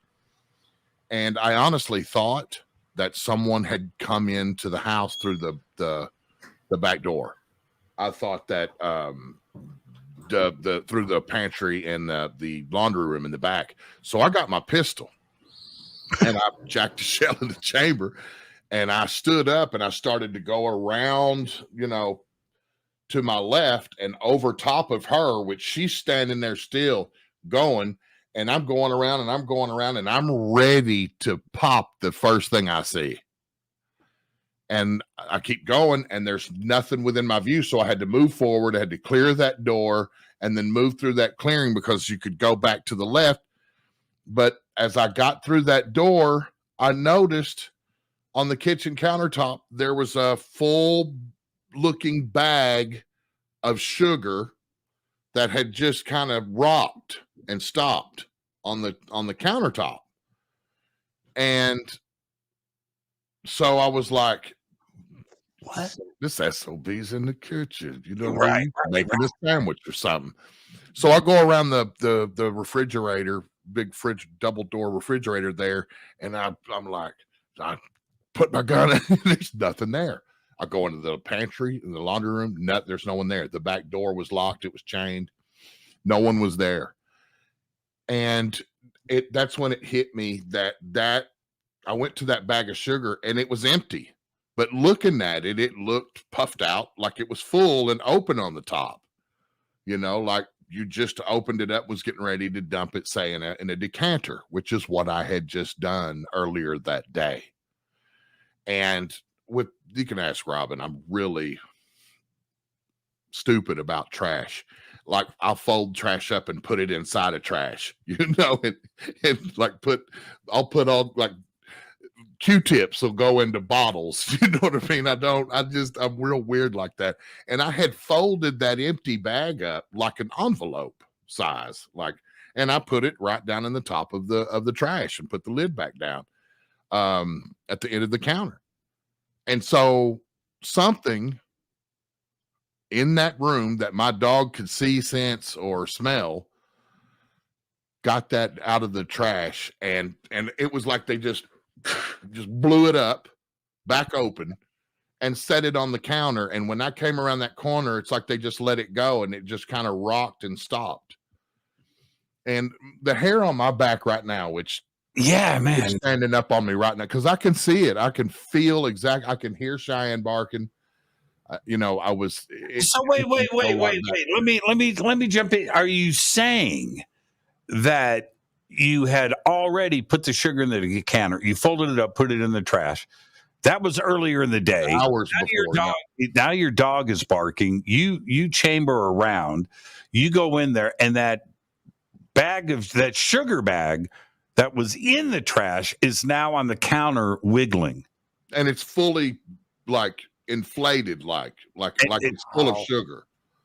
Man, when sugar bags are full, they're kind of bulging. You know what I mean? Now, how long after that did you move out of the house? Probably it was about a year after that. I literally watched a ghost walk through the wall in the night. It was luminescent enough where I could see it, and it just literally went through my master bedroom wall, which led to the outside. There's no door there. Another time, my son swore to God that I was locked in my room. My bedroom door was locked, and my son had been out with some of his friends. He was probably 12, 13 years old, and their parents, he was spending the night with us, and their parents brought him to our house and dropped him off, but I hadn't made it home from work yet. I was working late. So they were stuck outside in the front, playing basketball and whatever until I pulled in, and they were like going to the door or whatever, knocking, and they swore they heard stuff in my room. Well, when I got home and unlocked the door and let them in, I had to go get some stuff out of my truck. So I didn't go right in, and they went in. And when I came in, I went to my room and the door was locked. I couldn't even get into my room. I had to break into my room, my master bedroom, because someone had locked it from the inside. And once I got in it, I had a 55-gallon fish tank in there, and all of my fish supplies, the food, the chemicals, everything was just strewn everywhere, all over the room. Nothing was missing. Like I had guns in there. I had money in there. I had jewelry in there. There wasn't a thing gone. All the windows were locked. I have no idea how that happened. And then the best part was when the power went out in an ice storm for 2 weeks. And we discovered after several days of living there with a kerosene heater in one big room, in that master bedroom, I had the whole family in there, that one outlet in the entire house worked. Okay. I'm going to have you finish that story later because I know this story. Margie, give us a ghost story before I swing this over to Tony. Okay. This is a witch story. My first day of college at CMSU, I met my roommate for the first time. We're going to go to the student union to hear somebody talk. And on our way, this man approaches us. He was probably about 30 years old. And he says, hi, you new students here, striking up conversation. And I'm assuming maybe he's an instructor or something like that. And so we're standing there talking, and he starts talking in like a monotone voice, and his eyes start changing color. They change to yellow, to orange, to red, to blue, to green, to black. And as the eye colors are changing, and this is the iris of the eyes, my roommate she gets into a trance state. And I could tell he was trying to get us both into a trance state. But I was familiar with that sort of thing, and I knew something was up. I knew something was very, very wrong. And then he turns to me, and she is standing there just like a zombie, not moving, and staring straight ahead without blinking. He turns to me and says, "Would you like to go see The Exorcist with me?" And I said, "No, thank you." And I shook my friend, and I had to keep shaking her and shaking her until she would wake up. And I said, "We need to go to this meeting." And I just yanked her along, and she's like, "What happened?" I said, "You would not believe it if I told you." She had no memory. She did not know what just happened. 2 weeks later, I'm lying in bed asleep. About 3 o'clock in the morning, a noise wakes me up. That man is standing at the foot of my bed. He walks out of the closet. Even the closet door was closed, but it was like this portal opened, and he walked out of it and is standing there staring at me. If you don't think that scared the bejesus out of me, oh my gosh. Yeah. Is that creepy enough for you? Oh man, I don't know if it was the red or the green iris. Yeah, I wasn't even there, and I'm over Yeah, there. right. But Tony Yeah. knows how that goes with me, Yeah. don't you, brother? Oh, I do. Half the clips we play, you get that chicken skin. I So, live in it. And Tony, thank you so much for being on the X with us. You and the entire EVP team. I love you all. You, Ron, Audra, Lourdes, everybody. You just have a fantastic group, and you guys lead us off on Monday nights with really quality paranormal investigation evidence, and these captures are really amazing, and nobody does it better than you guys. No, absolutely not. Hey, Tony, it's Halloween, man. Give us your best ghost story. All right, best ghost story. We were in Baguio City, Philippines, and we got an opportunity to do a complete overnight investigation in the Diplomat Hotel. Just my wife and I. The guards wouldn't even walk 10 feet towards the building because it was already night when we were let in. We got into the building. Sheree and I were the only two people. The only other person who was around was a guard that was 300 yards away in a booth down by the gate. We walk into the building, not more than 5 minutes walking around in there. We could hear voices speaking to us with our own ears, not EVPs, not anything. We could hear them talk. And I kept saying to Sheree, "Can you hear that? Can you hear that?" She wouldn't answer me. So I asked a couple more times because I kept hearing them. And finally she said, "Can we go outside?" I said, "It's pouring rain. Why do you want to go outside?" And she said, "Let's just go outside, please." So I said, "Okay." We went outside. She goes, "I'm terrified." And I've never heard her say that. She said, "Can you hear those voices?" I said, "What do you mean? Can I asked you like 8 times, can you hear them?" She goes, "I was afraid to answer." And the feeling in there was so overwhelming, so thick, deep, and dark that she said, "I'm literally afraid to go around the next corner because something's going to be standing in front of me." Well, the night was very long and very intense. And I remember Sheree having like a 7 or 8 sentence conversation. Each sentence she said was a question. And we could hear the response with our own ears, as well as it showing up on the recorder. But we finished the whole trip. We came back home. We got home late, but we were up. We wanted to review the stuff we caught. We're both sitting on the bed. She was going through EVP. I was going through video. And this white figure literally floated up from underneath the bed, went right across our feet, across the bed, and then like vanished, like either in the wall or I don't even remember where it went. But I remember both of our heads literally following it as it went across the foot of our bed. And Sheree says, "Tell me that was the dog." I said, "No, dog's in the kitchen." But that's stuff like that's happened before when you're out investigating at as many locations as we do. Things follow you home. And I just remember that one really, really shaking me up because you're just not expecting to see that. It was Imelda Marcos. Did it come back? Well, we had probably a couple of weeks of activity, and we did a little so-called house cleansing, and that seemed to calm it down. Frightened our daughter, and she was like 18 at the time, but she literally woke up screaming and said something was in the room. And we had a couple of weeks of activity like that, and then we basically just said, "Hey, stop scaring the kids. Don't do anything that's gonna jump out and cause any of us concern or fear, and then it basically settled down after that. But it's come and gone, over the last 13 years many times. But yeah. Man, on behalf of Margie and Race, Tony, I think you are absolutely incredible. Cherie is amazing. We've ghost hunted together.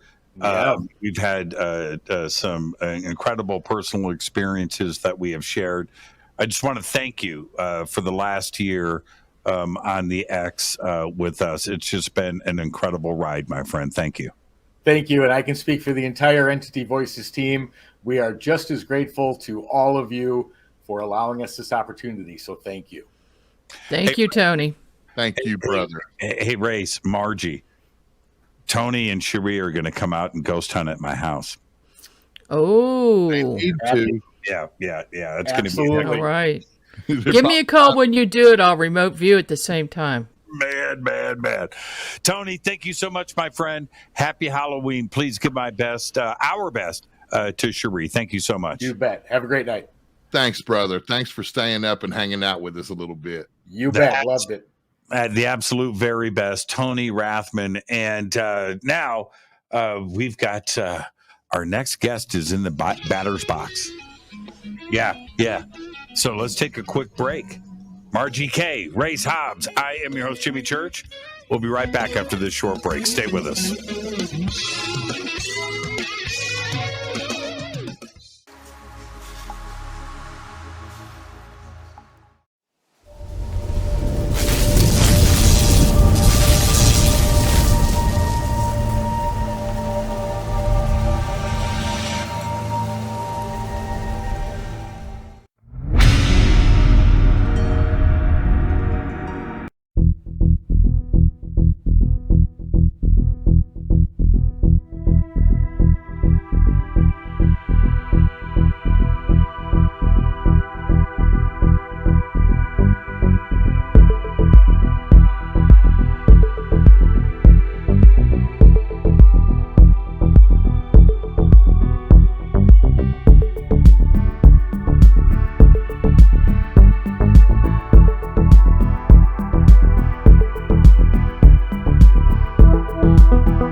This is Fade to Black. I am your host, Jimmy Church. Happy Halloween, everybody. What a great night on the show. So many guests, and want to thank everybody. Of course, my co-host, who is with us, Margie K.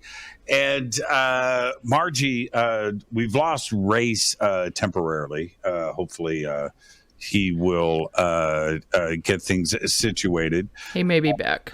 Yeah, and so there you go. But this is called live radio, and you just got to roll with it. Margie, again, congratulations. 1 year in the can, many years ahead of us, but congratulations, first anniversary. And so I remember launching this, with everybody on Halloween last year. We did a couple of warm-up broadcasts leading to the big premiere. Mm-hmm. It was on Halloween, and that's it. So each Halloween from here on out, we're going to do this. Absolutely, and I'm looking forward to it. There's no better day. No, not for what we do. Yeah, I was. I had some vampire fangs. Right, I was going to do a widow's peak and stuff. I couldn't talk. I couldn't. It would have been really, really, really bad radio. But I'll think of something creative next year. But now I want to bring in like the busiest man in show business, Mike Ricksecker. Mike, welcome back, my friend. Yeah, thanks, Jimmy. Yeah, I mean, we were just talking, what was it, about a week and a half ago? Mike just got off his private jet, a couple of wheels down, and he made it in to the show. Margie, how incredible has it been, with a team that includes Mike Ricksecker over the last year? It's been totally awesome, and thank you so much, Mike, for making the choice to come on board with us. I appreciate it so much, and your show is great. I listen, not all the time, but every once in a while I will tune in, and it's always a great show, and I really appreciate that. Well, thank you so much for having me. I really do appreciate it. And putting on a show is hard work. Just doing one show a week is hard work. And I don't think people realize that. Even if you're just doing one show with one guest, it's so difficult. Of course, Jimmy does 4 nights a week. Craziness. I know. I'm really impressed with Jimmy because he's at this all the time. I can't even. I couldn't do it. I couldn't do that. But I appreciate you. Oh, thank you. Thank you so much. Here's the thing, Margie, is when I first met Mike. Now it's been a few years now. But he understands multimedia, and his approach to the phenomenon has always been incorporating all forms of media and pushing this forward and sharing the knowledge. And so when I think about how busy I am, and I look at what Mike is doing, he's gone every weekend. He's always doing a show. He's always doing something on TV. He's always doing radio. He's at conferences. He's books and everything else. No, Mike, you are certainly like the busiest man in paranormal. I appreciate that. It has been very busy. I just got done. We just had a conference this weekend, like you mentioned. Before that, I was filming a television show, so it's bouncing from one place to another. But you're right. It is about getting the information in the people's hands. Is whatever that format is, whether it's a social media post or a video that I throw out there, or YouTube, or coming on your show, Jimmy, or whatever it is. Yeah, it's about sharing that knowledge. Well, and now it is Halloween. Yeah. It is Halloween. Share with us your favorite ghost story. Oh, there are quite a few. So first and foremost, though, I have to say happy birthday to my father. My father was born on Halloween. What? Yes, absolutely. I know. Kind of crazy, huh? So I just got back from his house. We had dinner, a couple of drinks. We watched the Browns beat the Bengals. So it was a good night for my father. And so we're feeling pretty good tonight. So happy birthday, Dad. It's his 70th. 70, but that's crazy. You can never forget his birthday, right? No, not at all. Yeah, Halloween. You don't have an excuse. No, you can't forget it. You can't, and he'd talk about every year. It's my birthday. I got to give out candy to all these kids. Yeah, but he had fun with it. He still does. Yeah. Is your dad into the same subjects you are? It's funny with my dad because for the longest time he would say, I don't believe in that stuff. I don't believe in the ghosts and paranormal and all that. But then he would this house that they lived in that he actually built. My dad's a handyman. He built his own house. And in that particular house was on ancient Native American grounds. That's where they had built this neighborhood. And every once in a while, my mom knew that there was Native American spirits floating throughout the house. She's a believer. But my dad was like, no. Finally, one night, he's laying in bed, and this shadowy figure comes walking through the door. And he just looks at it, he points the finger and says, I don't know who you are, but you need to get out of here right now. And off it goes. And I'm like, Dad, that's a ghost story. He's like, no.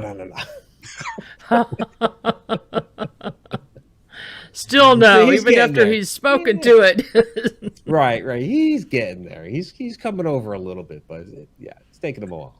And what is it? It's not only Halloween, but why do we just like to have the bejesus scared out of us? We enjoy it so much.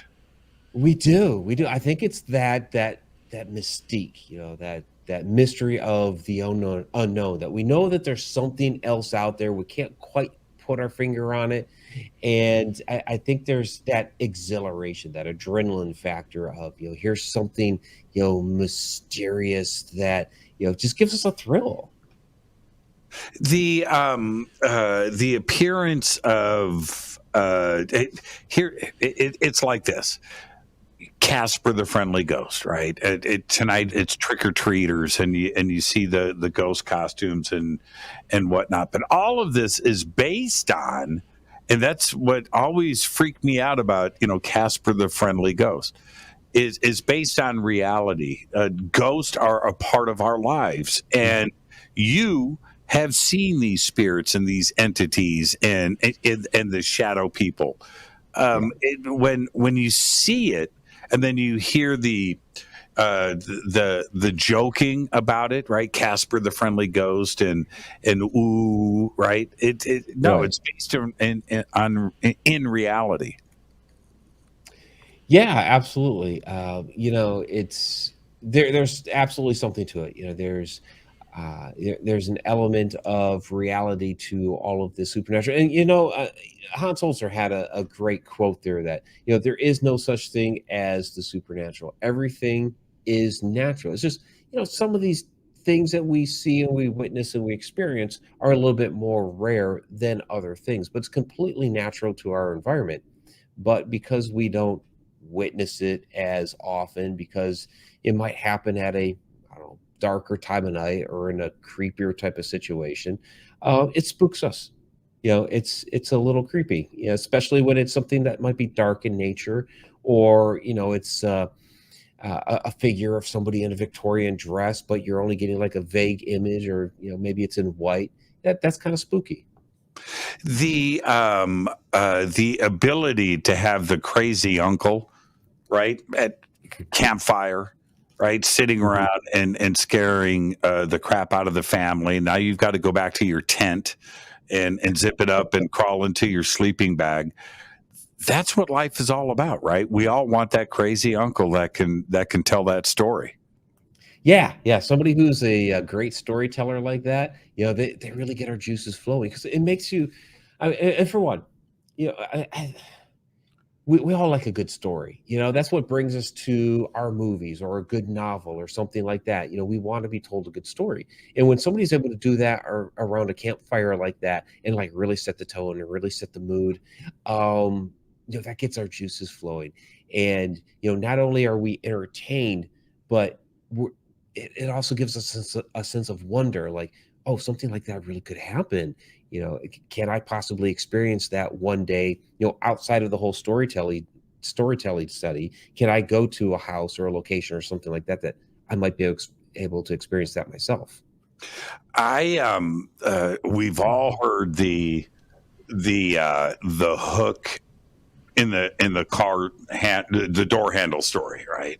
And then they drove away, and the escaped convict from the mental institution who had one arm, and the blood, and we hear these stories, and then I'm just going to say this directly, then we hear it, right?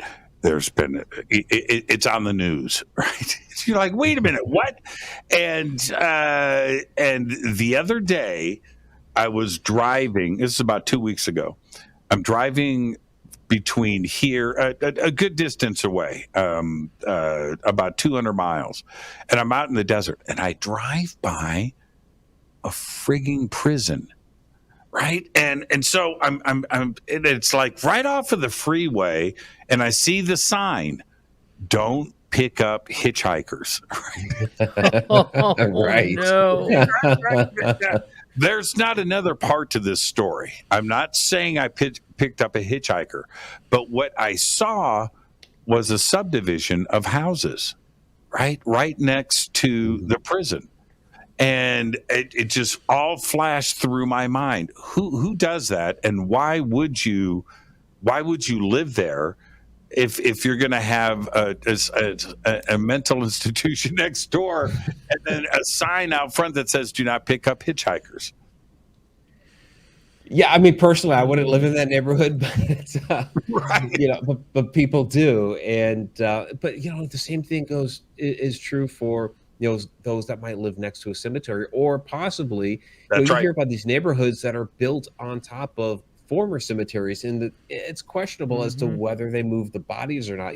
It's like something out of Poltergeist, but it really happens. It does happen. I know some places where they built houses on cemeteries in several locations just in my town. Absolutely. Never. And, they say never say never, right? I'm telling you right now, I will never go and walk through a cemetery at night. I'm just not going to do it. Oh. There isn't a reason to do it. Yeah, I've been there, done that. No, there isn't. Me too. Yeah. Happy Halloween, my friend. Thank you for being part of the team. Thank you so thanks much, so much, Mike. Jimmy and Margie. I really appreciate it. Yeah, guys, have a good night. You too. You too. Mike Ricksecker. Thank you so much, Mike. And now he's got a video of this entity, this spirit walking in this gymnasium. And I have watched this video over and over again, and he didn't see it with his own eyes. It's it's like the real deal. All right. I've got a special surprise guest I'm going to bring in. Oh boy. You ready? I'm ready. Everybody say hello to Christina Gomez. Christina Gomez. Hey, Christina. I thought you couldn't make it tonight. Well, I made it just in time. I got home not too long ago, showered, and I'm like, all right, let's do this. I got to celebrate Halloween with the fam. Yeah. All right. Christina Gomez. Christina, look, we do a lot of work together, but when Margie and I and Race talked about you, it was so funny. They were like, do you think she would come over to the network? I said, all you got to do is ask, and you're now a part of the team. So thank you, Christina, and not only for being a part, but for everything that you do. You do so much. Thank you guys for inviting me to be a part of KUNX. It's been an absolute honor, and it's really cool to be part of like a digital radio station. I will admit. Also, I see that everyone here is wearing glasses. I'm happy I was able to join in today because glasses are the new cool. It's not even nerdy anymore. It's just stylish. They are. That's true. My vanity. I pushed it as far as I could. Like a day away from being blind. So. And for those who don't know, that Christina has her own show, of course, on the network. She's also really good graphic artist, and she's done some cool stuff for us. So thank you for that, Christina. Oh no, guys, thank you. Yeah, Christina, happy Halloween. Let's get that out of the way. Happy Halloween. And when I ask you this quite a bit, it's certainly a lot off of the air. What is it for you? Is it UFOs, or is it the unexplained and the paranormal? Where is it for Christina Gomez? When I first started, it was just pure UFOs. That's all I wanted to do, all I wanted to look at, all I wanted to research. But as my research progressed, I realized there's so much more to the UFO phenomenon than anyone could ever expect, especially for myself that was going in practically blind. And so then I began to kind of branch out into everything unexplained, to the point where now I don't look at just UFOs. No. It is absolutely anything and everything. And I think that my 4 shows on my channel demonstrate that. It's not just UFOs. We're looking at ghosts, UFOs, right? Aliens, hotspots, near-death experiences, things like this. And in a sense, they're all interconnected. And I know that both of you have been in the field for quite some time, and you realized that one the hard way too. You went with the one mindset when you entered the field, and then years later, you're like, hold on.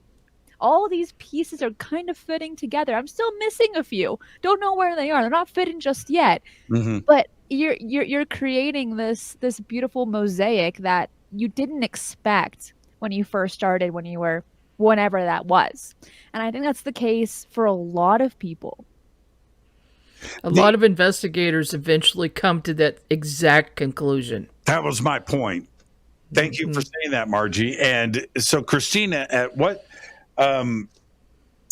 point did you start to see these things start to overlap?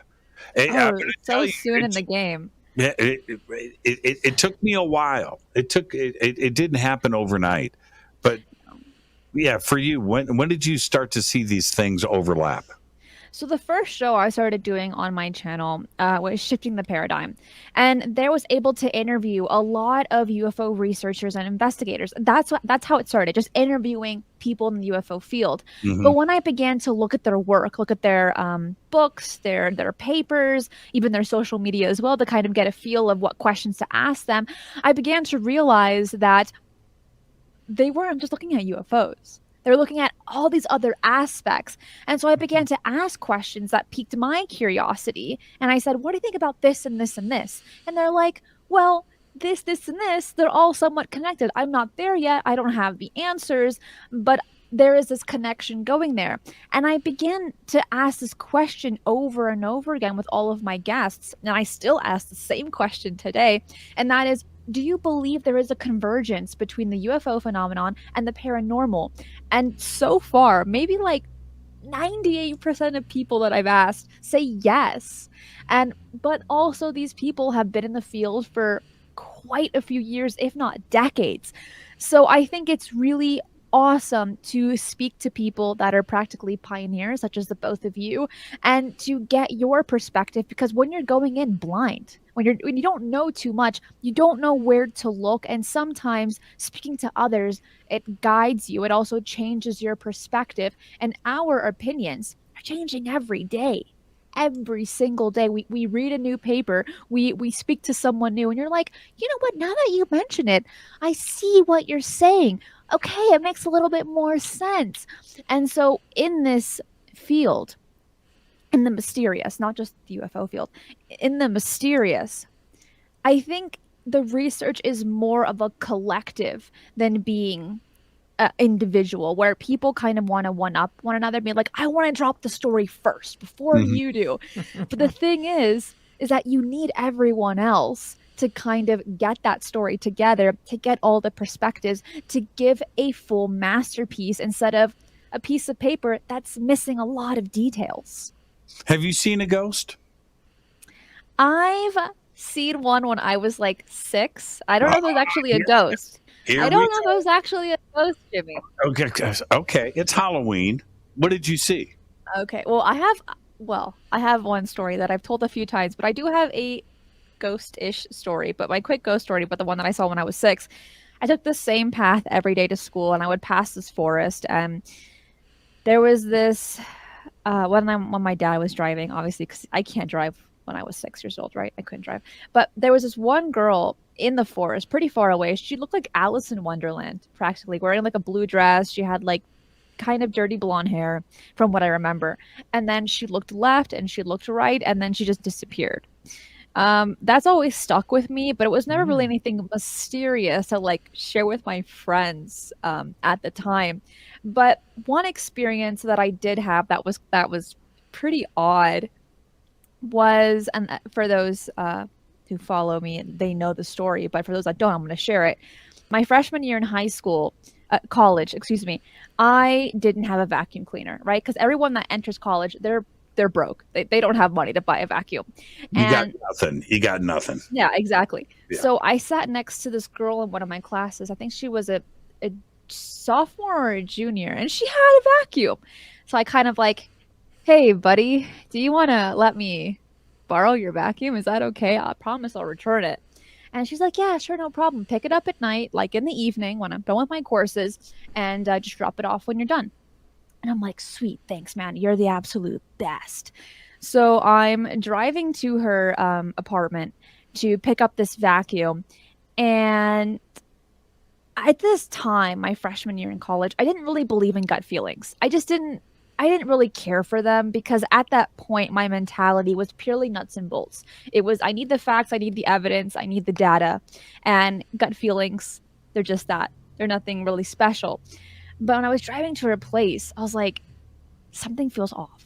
something is not good. But I'm like, whatever.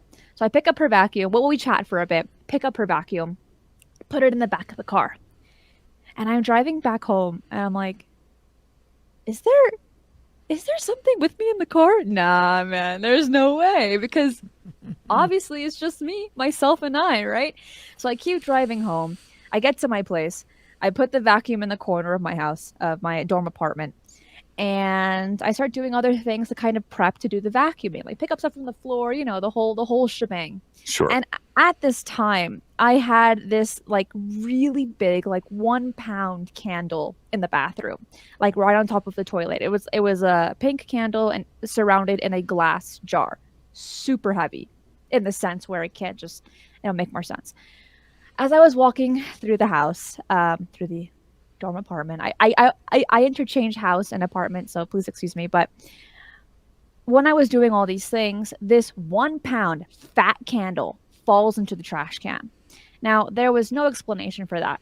There wasn't any earthquakes, that there was no wind in the bathroom. There was nothing that could have caused that to happen. But when I walked over, I'm like, oh, okay, whatever. And I put it back up. I take it out of the trash can and I put it back on the toilet, thinking that it was no big deal. I keep doing the things that I'm doing. Then it falls again. And I said, now this is weird. What do I do? Aha! I'm going to go to my television knowledge from a Ghost Adventures or Ghost Hunters, and I'm going to get salt from the kitchen, and I want to sprinkle it inside of the candle, because there's a demon in there. It can't handle salt, right? Obviously, because television taught me that. So I like do the meme sprinkle, right? And I sprinkle the salt in the candle. I sprinkle it in the front door. And I'm like, try me now. Go ahead. It did. This thing did. And I still felt this weird presence in my place. So I type into Google, give me some music that will remove negative entities, right? Google, come on, buddy. Help me out here. And while I was playing the audio through my laptop, I heard this screeching sound come out of it. Now, obviously, that screeching sound was not a part of the audio when I played it afterward. And it was like this kind of like chanting music to remove this entity, allegedly, right? And as soon as that happened, I pick up the phone, I call this girl, and I said, look, let me return your vacuum. She's like, no, don't worry about it. Keep it until the morning.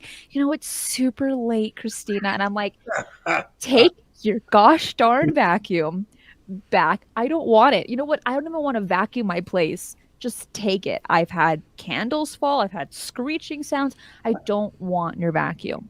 She's like, no, it's okay. Just don't worry about it.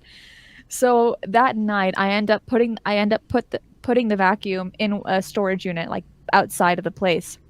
And I said, look, buddy, you're going to stay there until I return you back to your owner. Do not bother me when I sleep. Okay? You are going to stay there. And as soon as I give her back the vacuum, I never spoke to her again. That was it. I was like, forget it. This was a really traumatizing experience for me at this time where I wasn't familiar with the paranormal, with doing the research. Now, if that were to happen now, I would be documenting it, videotaping it, writing everything down, of course. But at that moment, it was pretty spooky. So did the candle stay in place after that? After the second time. So it fell twice. Right. The third time. You gave her back the vacuum candle. Right. And wow, that's a good story. Yeah. No more. That sounds like an attachment to the vacuum for sure. Okay, so I've told this story before. And I was talking to these two people. And they were like, oh, it could have been an attachment to the vacuum. And I never considered that, again, because I'm still very new in the field. And I thought, so it wasn't me. I'm not the crazy one. It was the vacuum. She sucked up a ghost. Like Ghostbusters. Might as well.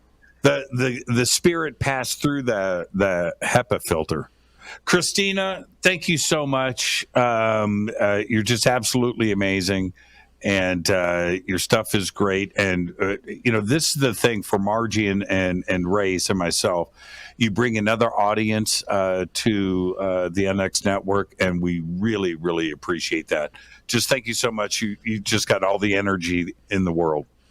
Thank you guys for having me on. Yes, indeed. Thank you so much, Christina. Christina Gomez. Happy Halloween, Christina. And with that, our next guest is in the batter's box. So let's take a quick break, and then we'll be back. Margie K, Unexplained Network, Race Hobbs, first anniversary special. I'm your host, Jimmy Church. This is Fade to Black. We'll be right back after this short break. Stay with us.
Welcome back. Fade to Black. I'm your host, Jimmy Church. It's the first anniversary special.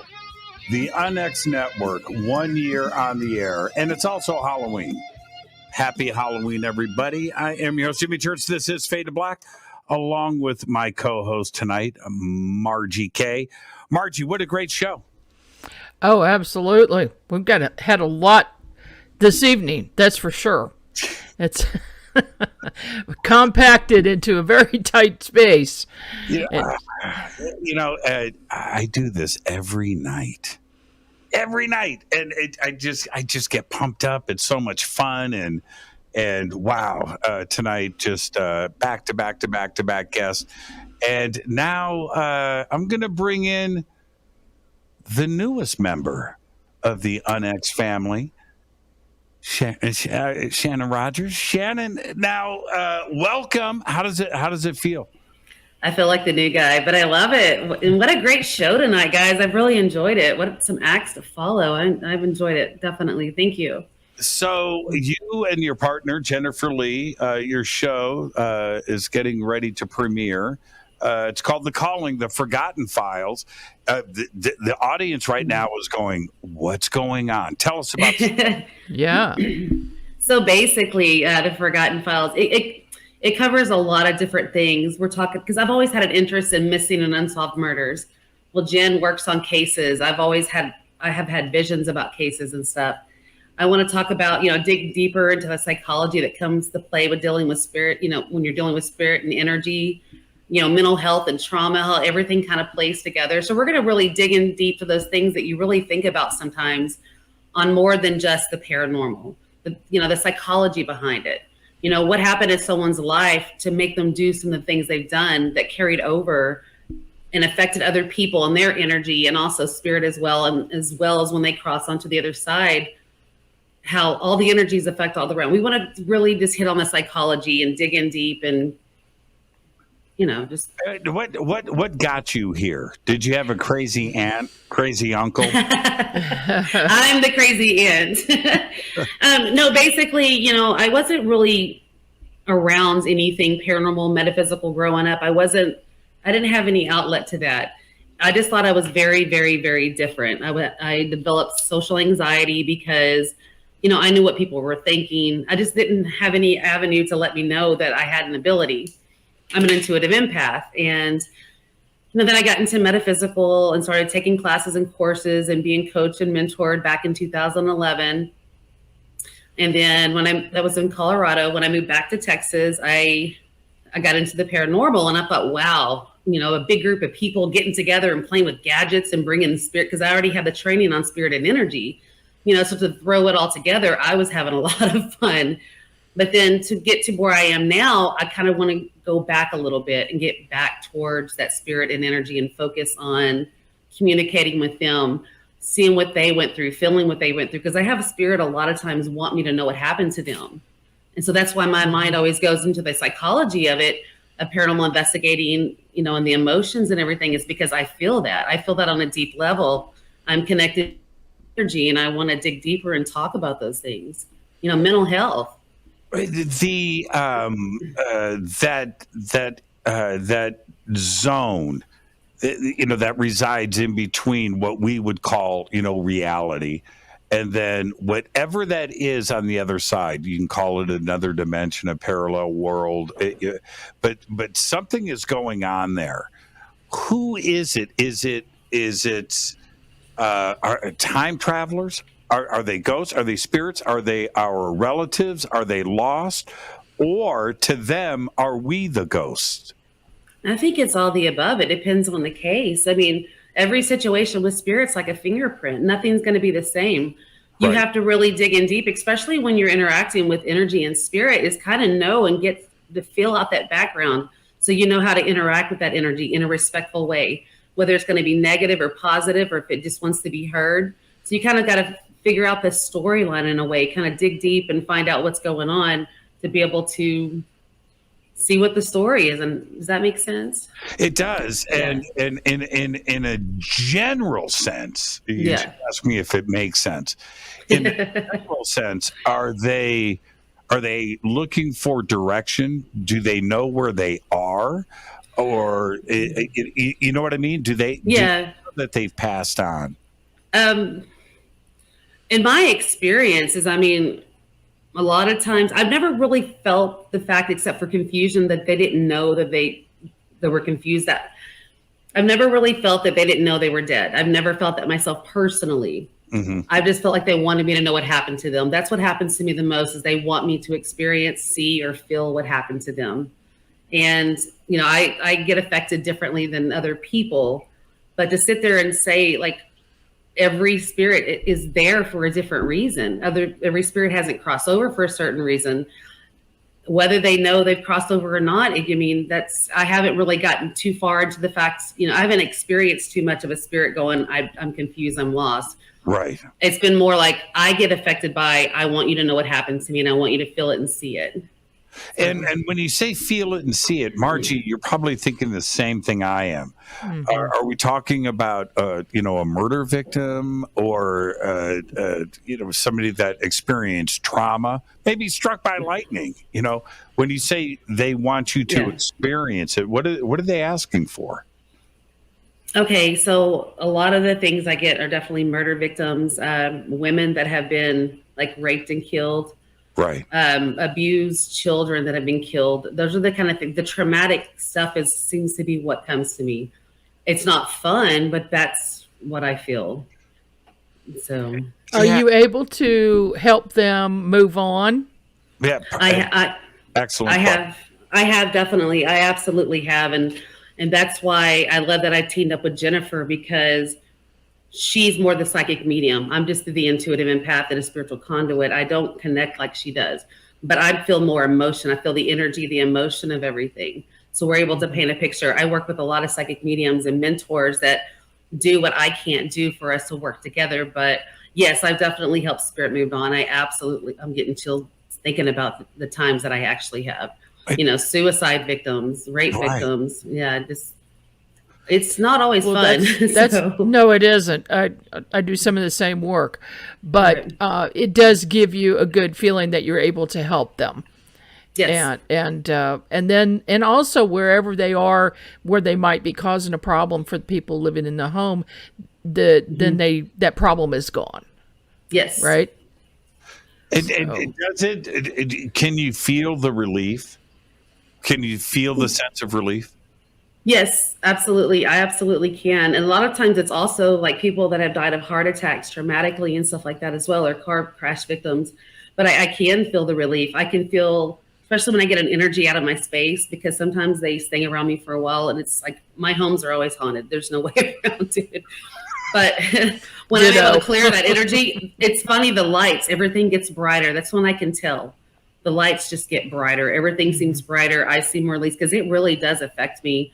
That's why I had to bring in counterparts to help guide me through this stuff, because I just feel it, and I need other people to come help me channel and work on it, because it's like we work together to figure out what's going on and help them.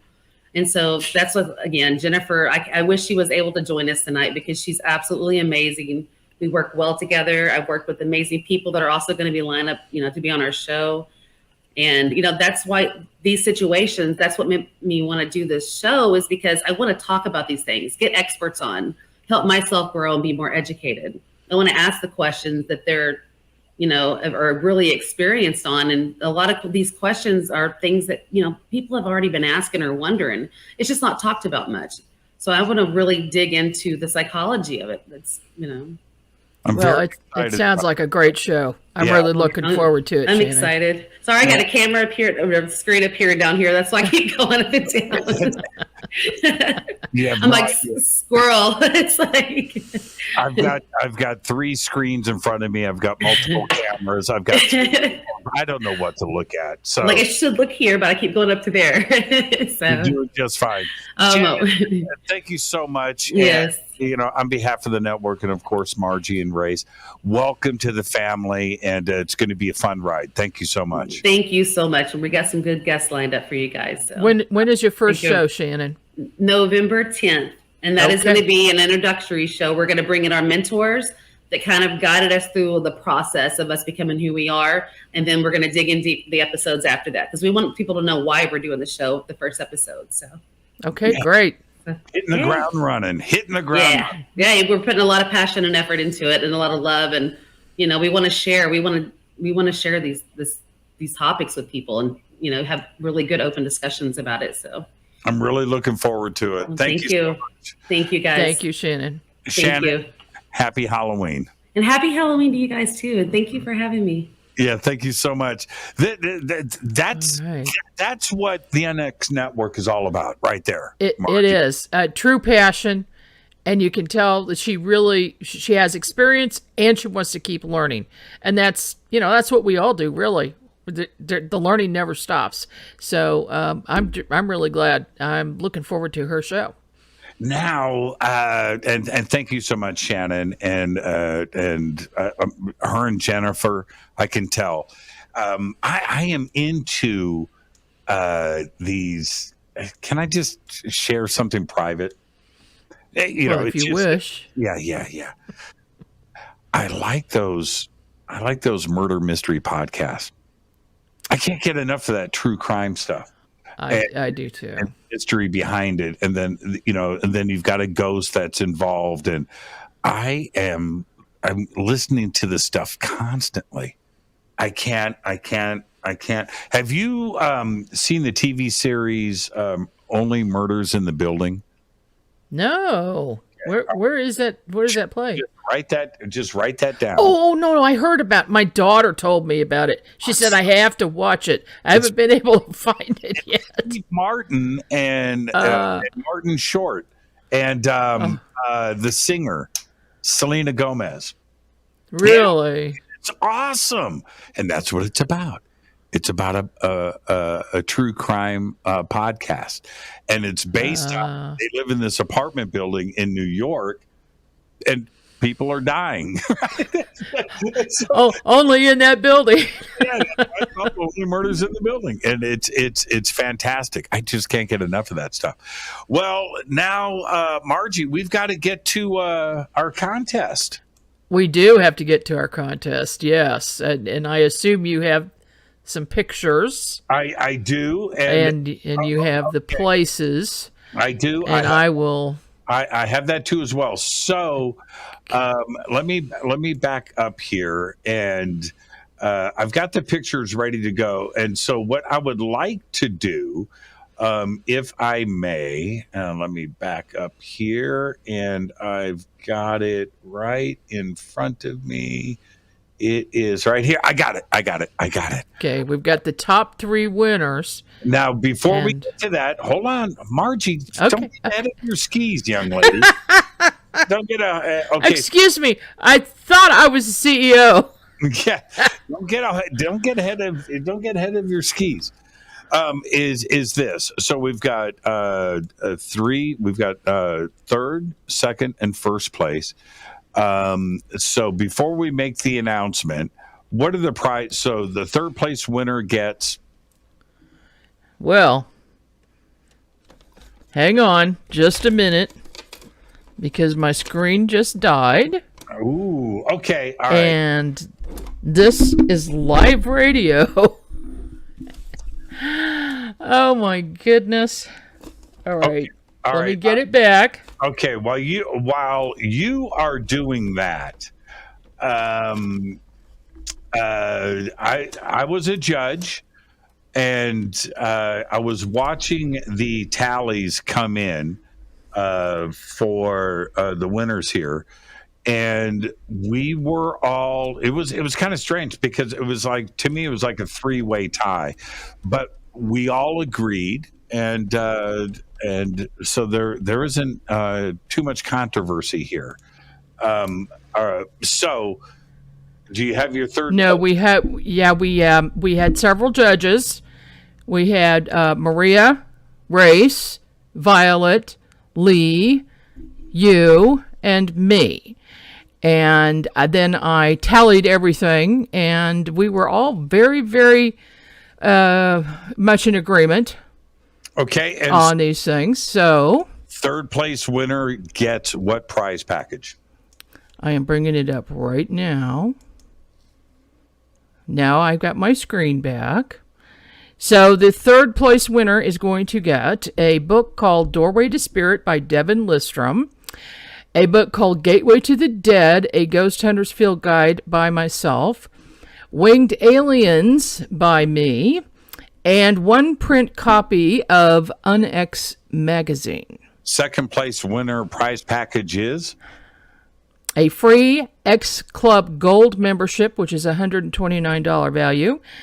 The book Doorway to Spirit by Devin Listrom, Gateway to the Dead, Winged Aliens, and Unex magazine. First place grand prize winner gets 2 tickets to XCon 2023 in person or online, and all of those other items that I just mentioned. So let's go with, I'm going to bring up the images now. Third place, I want to make sure that, and the third place winner sent us 1, 2, 3, 4, 5, 6, 7 images of their house. I am going to pull up some images here. Everybody just stay with me as I do this. And pretty impressive. And I want everybody to understand, this is third place. And the third place winner is Eric and Amy Elsass, an 1885 haunted Victorian home. And no, that was not it. Hold on. I'm backing up. Okay. So very strange here how this didn't post up in order. So let me back up. Now I've got it. Now I messed up the whole thing. Oh, here we go. Now I got it. There it is. There it is. House. And so they sent us this. This is the outside. And here they did up the inside as well. And it is really cool. And these people love Halloween. Yeah, third place. Oh, yeah. So, which means, and there's Eric's feet propped up with the Halloween decorations around. So, Eric and Amy, you are our third place winners. Congratulations. Yes, congratulations. That was very nicely done, I would say. And second place. Second place. Ready? And hang on, just give me 1 second here. All right. Let me pull this down. Show the pictures. So I can go here, and I want to make sure I have this in order. Okay, you ready? Okay. Winner is Russell Watkins of Watkins Dead and Breakfast in Reisterstown, Maryland. And here are some images. Wow. House on the outside. I loved. Yeah. I mean, when I saw this, I looked at it a couple. I was like, man, that's a 2-story skeleton, one-eyed pirate skeleton, amazing. And I've got one more image here. Watkins Dead and Breakfast, established 2015. Congratulations, Russell. Amazing job. Yeah, that absolutely was. That is so cool. I'd like to see that in person. I'd like to see all of these in person.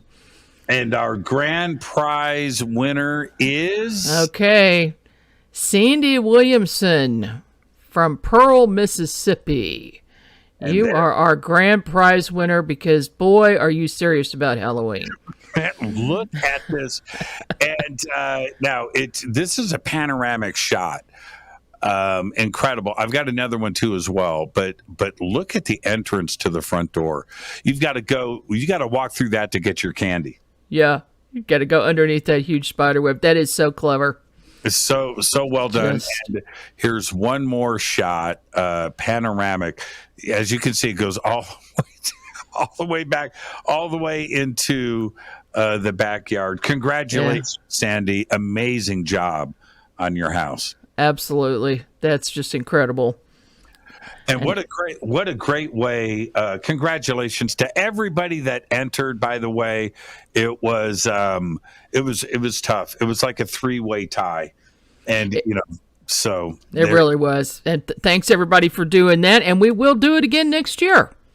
So just start planning now. What a great show tonight, Margie. Yeah. And I want to thank Grace. Had some technical issues, and hopefully everything is going to be fine tomorrow night. But we have technical issues. But I do want to. Hopefully so. I want to thank Andrea Perrin for coming in tonight. Lee Spiegel, the Paranormal Blondes, of course. James Fox coming in tonight on a very busy night. Big surprise. Dan Terry. Alan Smith, man, what just Tony Rathman, right? Mike Ritzecker, Christina Gomez, Shannon Rogers with her new show with Jennifer Lee. Just an amazing time tonight. And Margie, I want to thank you for the very humbling and honor to have me on your network, and we made it through a year and many years to come. But I want to thank you personally right now on behalf of the Fadernauts. Thank you for everything. Well, thank you so much, Jimmy. You have been our biggest supporter, and I appreciate everything that you've done, and thank you for being with us. I mean, I couldn't think of anybody better. So I appreciate that. Mark. Thank you so much. Margie, happy Halloween. Happy Halloween. And with that, we just went bumper to bumper. We're going to go straight to credits. I do want to thank, of course, Race Hobbs and Margie K. The amount of work that goes into running a network and doing what they do is absolutely incredible. And just thank you. It has been an amazing year, many years to come. All right. So happy Halloween, everybody. I am your host, Jimmy Church. What a great night. What a great show. Thank you to all of the guests that came in tonight. It was just perfect. And the contest winners, Sandy, that's an amazing house. Russell, amazing. Eric and Amy, you guys did great. Thank you so much. Whew. Tomorrow night, Roy Thins. Don Schmidt. It's going to be incredible. Faded Black is produced by Hill J. Palm, Renee, Dennis, and Kevin. Announcers are Steve Harder, Gene Vitoa, Mark D. Kobar. Webmaster is Drew the Geek. Music, Doug Aldrich. Intro, Spaceboy. SpaceboyMusic.com. This broadcast is owned and copyrighted 2022 by Faded Black and the Game Changer Network, Inc. It cannot be rebroadcast, downloaded, copied, or used anywhere in the known universe without written permission from Faded Black or the Game Changer Network. I'm your host, Jimmy Church. Tomorrow night, Roy Thins of The Invaders with my co-host, Don Schmidt. I'll see everybody tomorrow night. Until then, happy Halloween. Be safe. Go Beckley Tappy.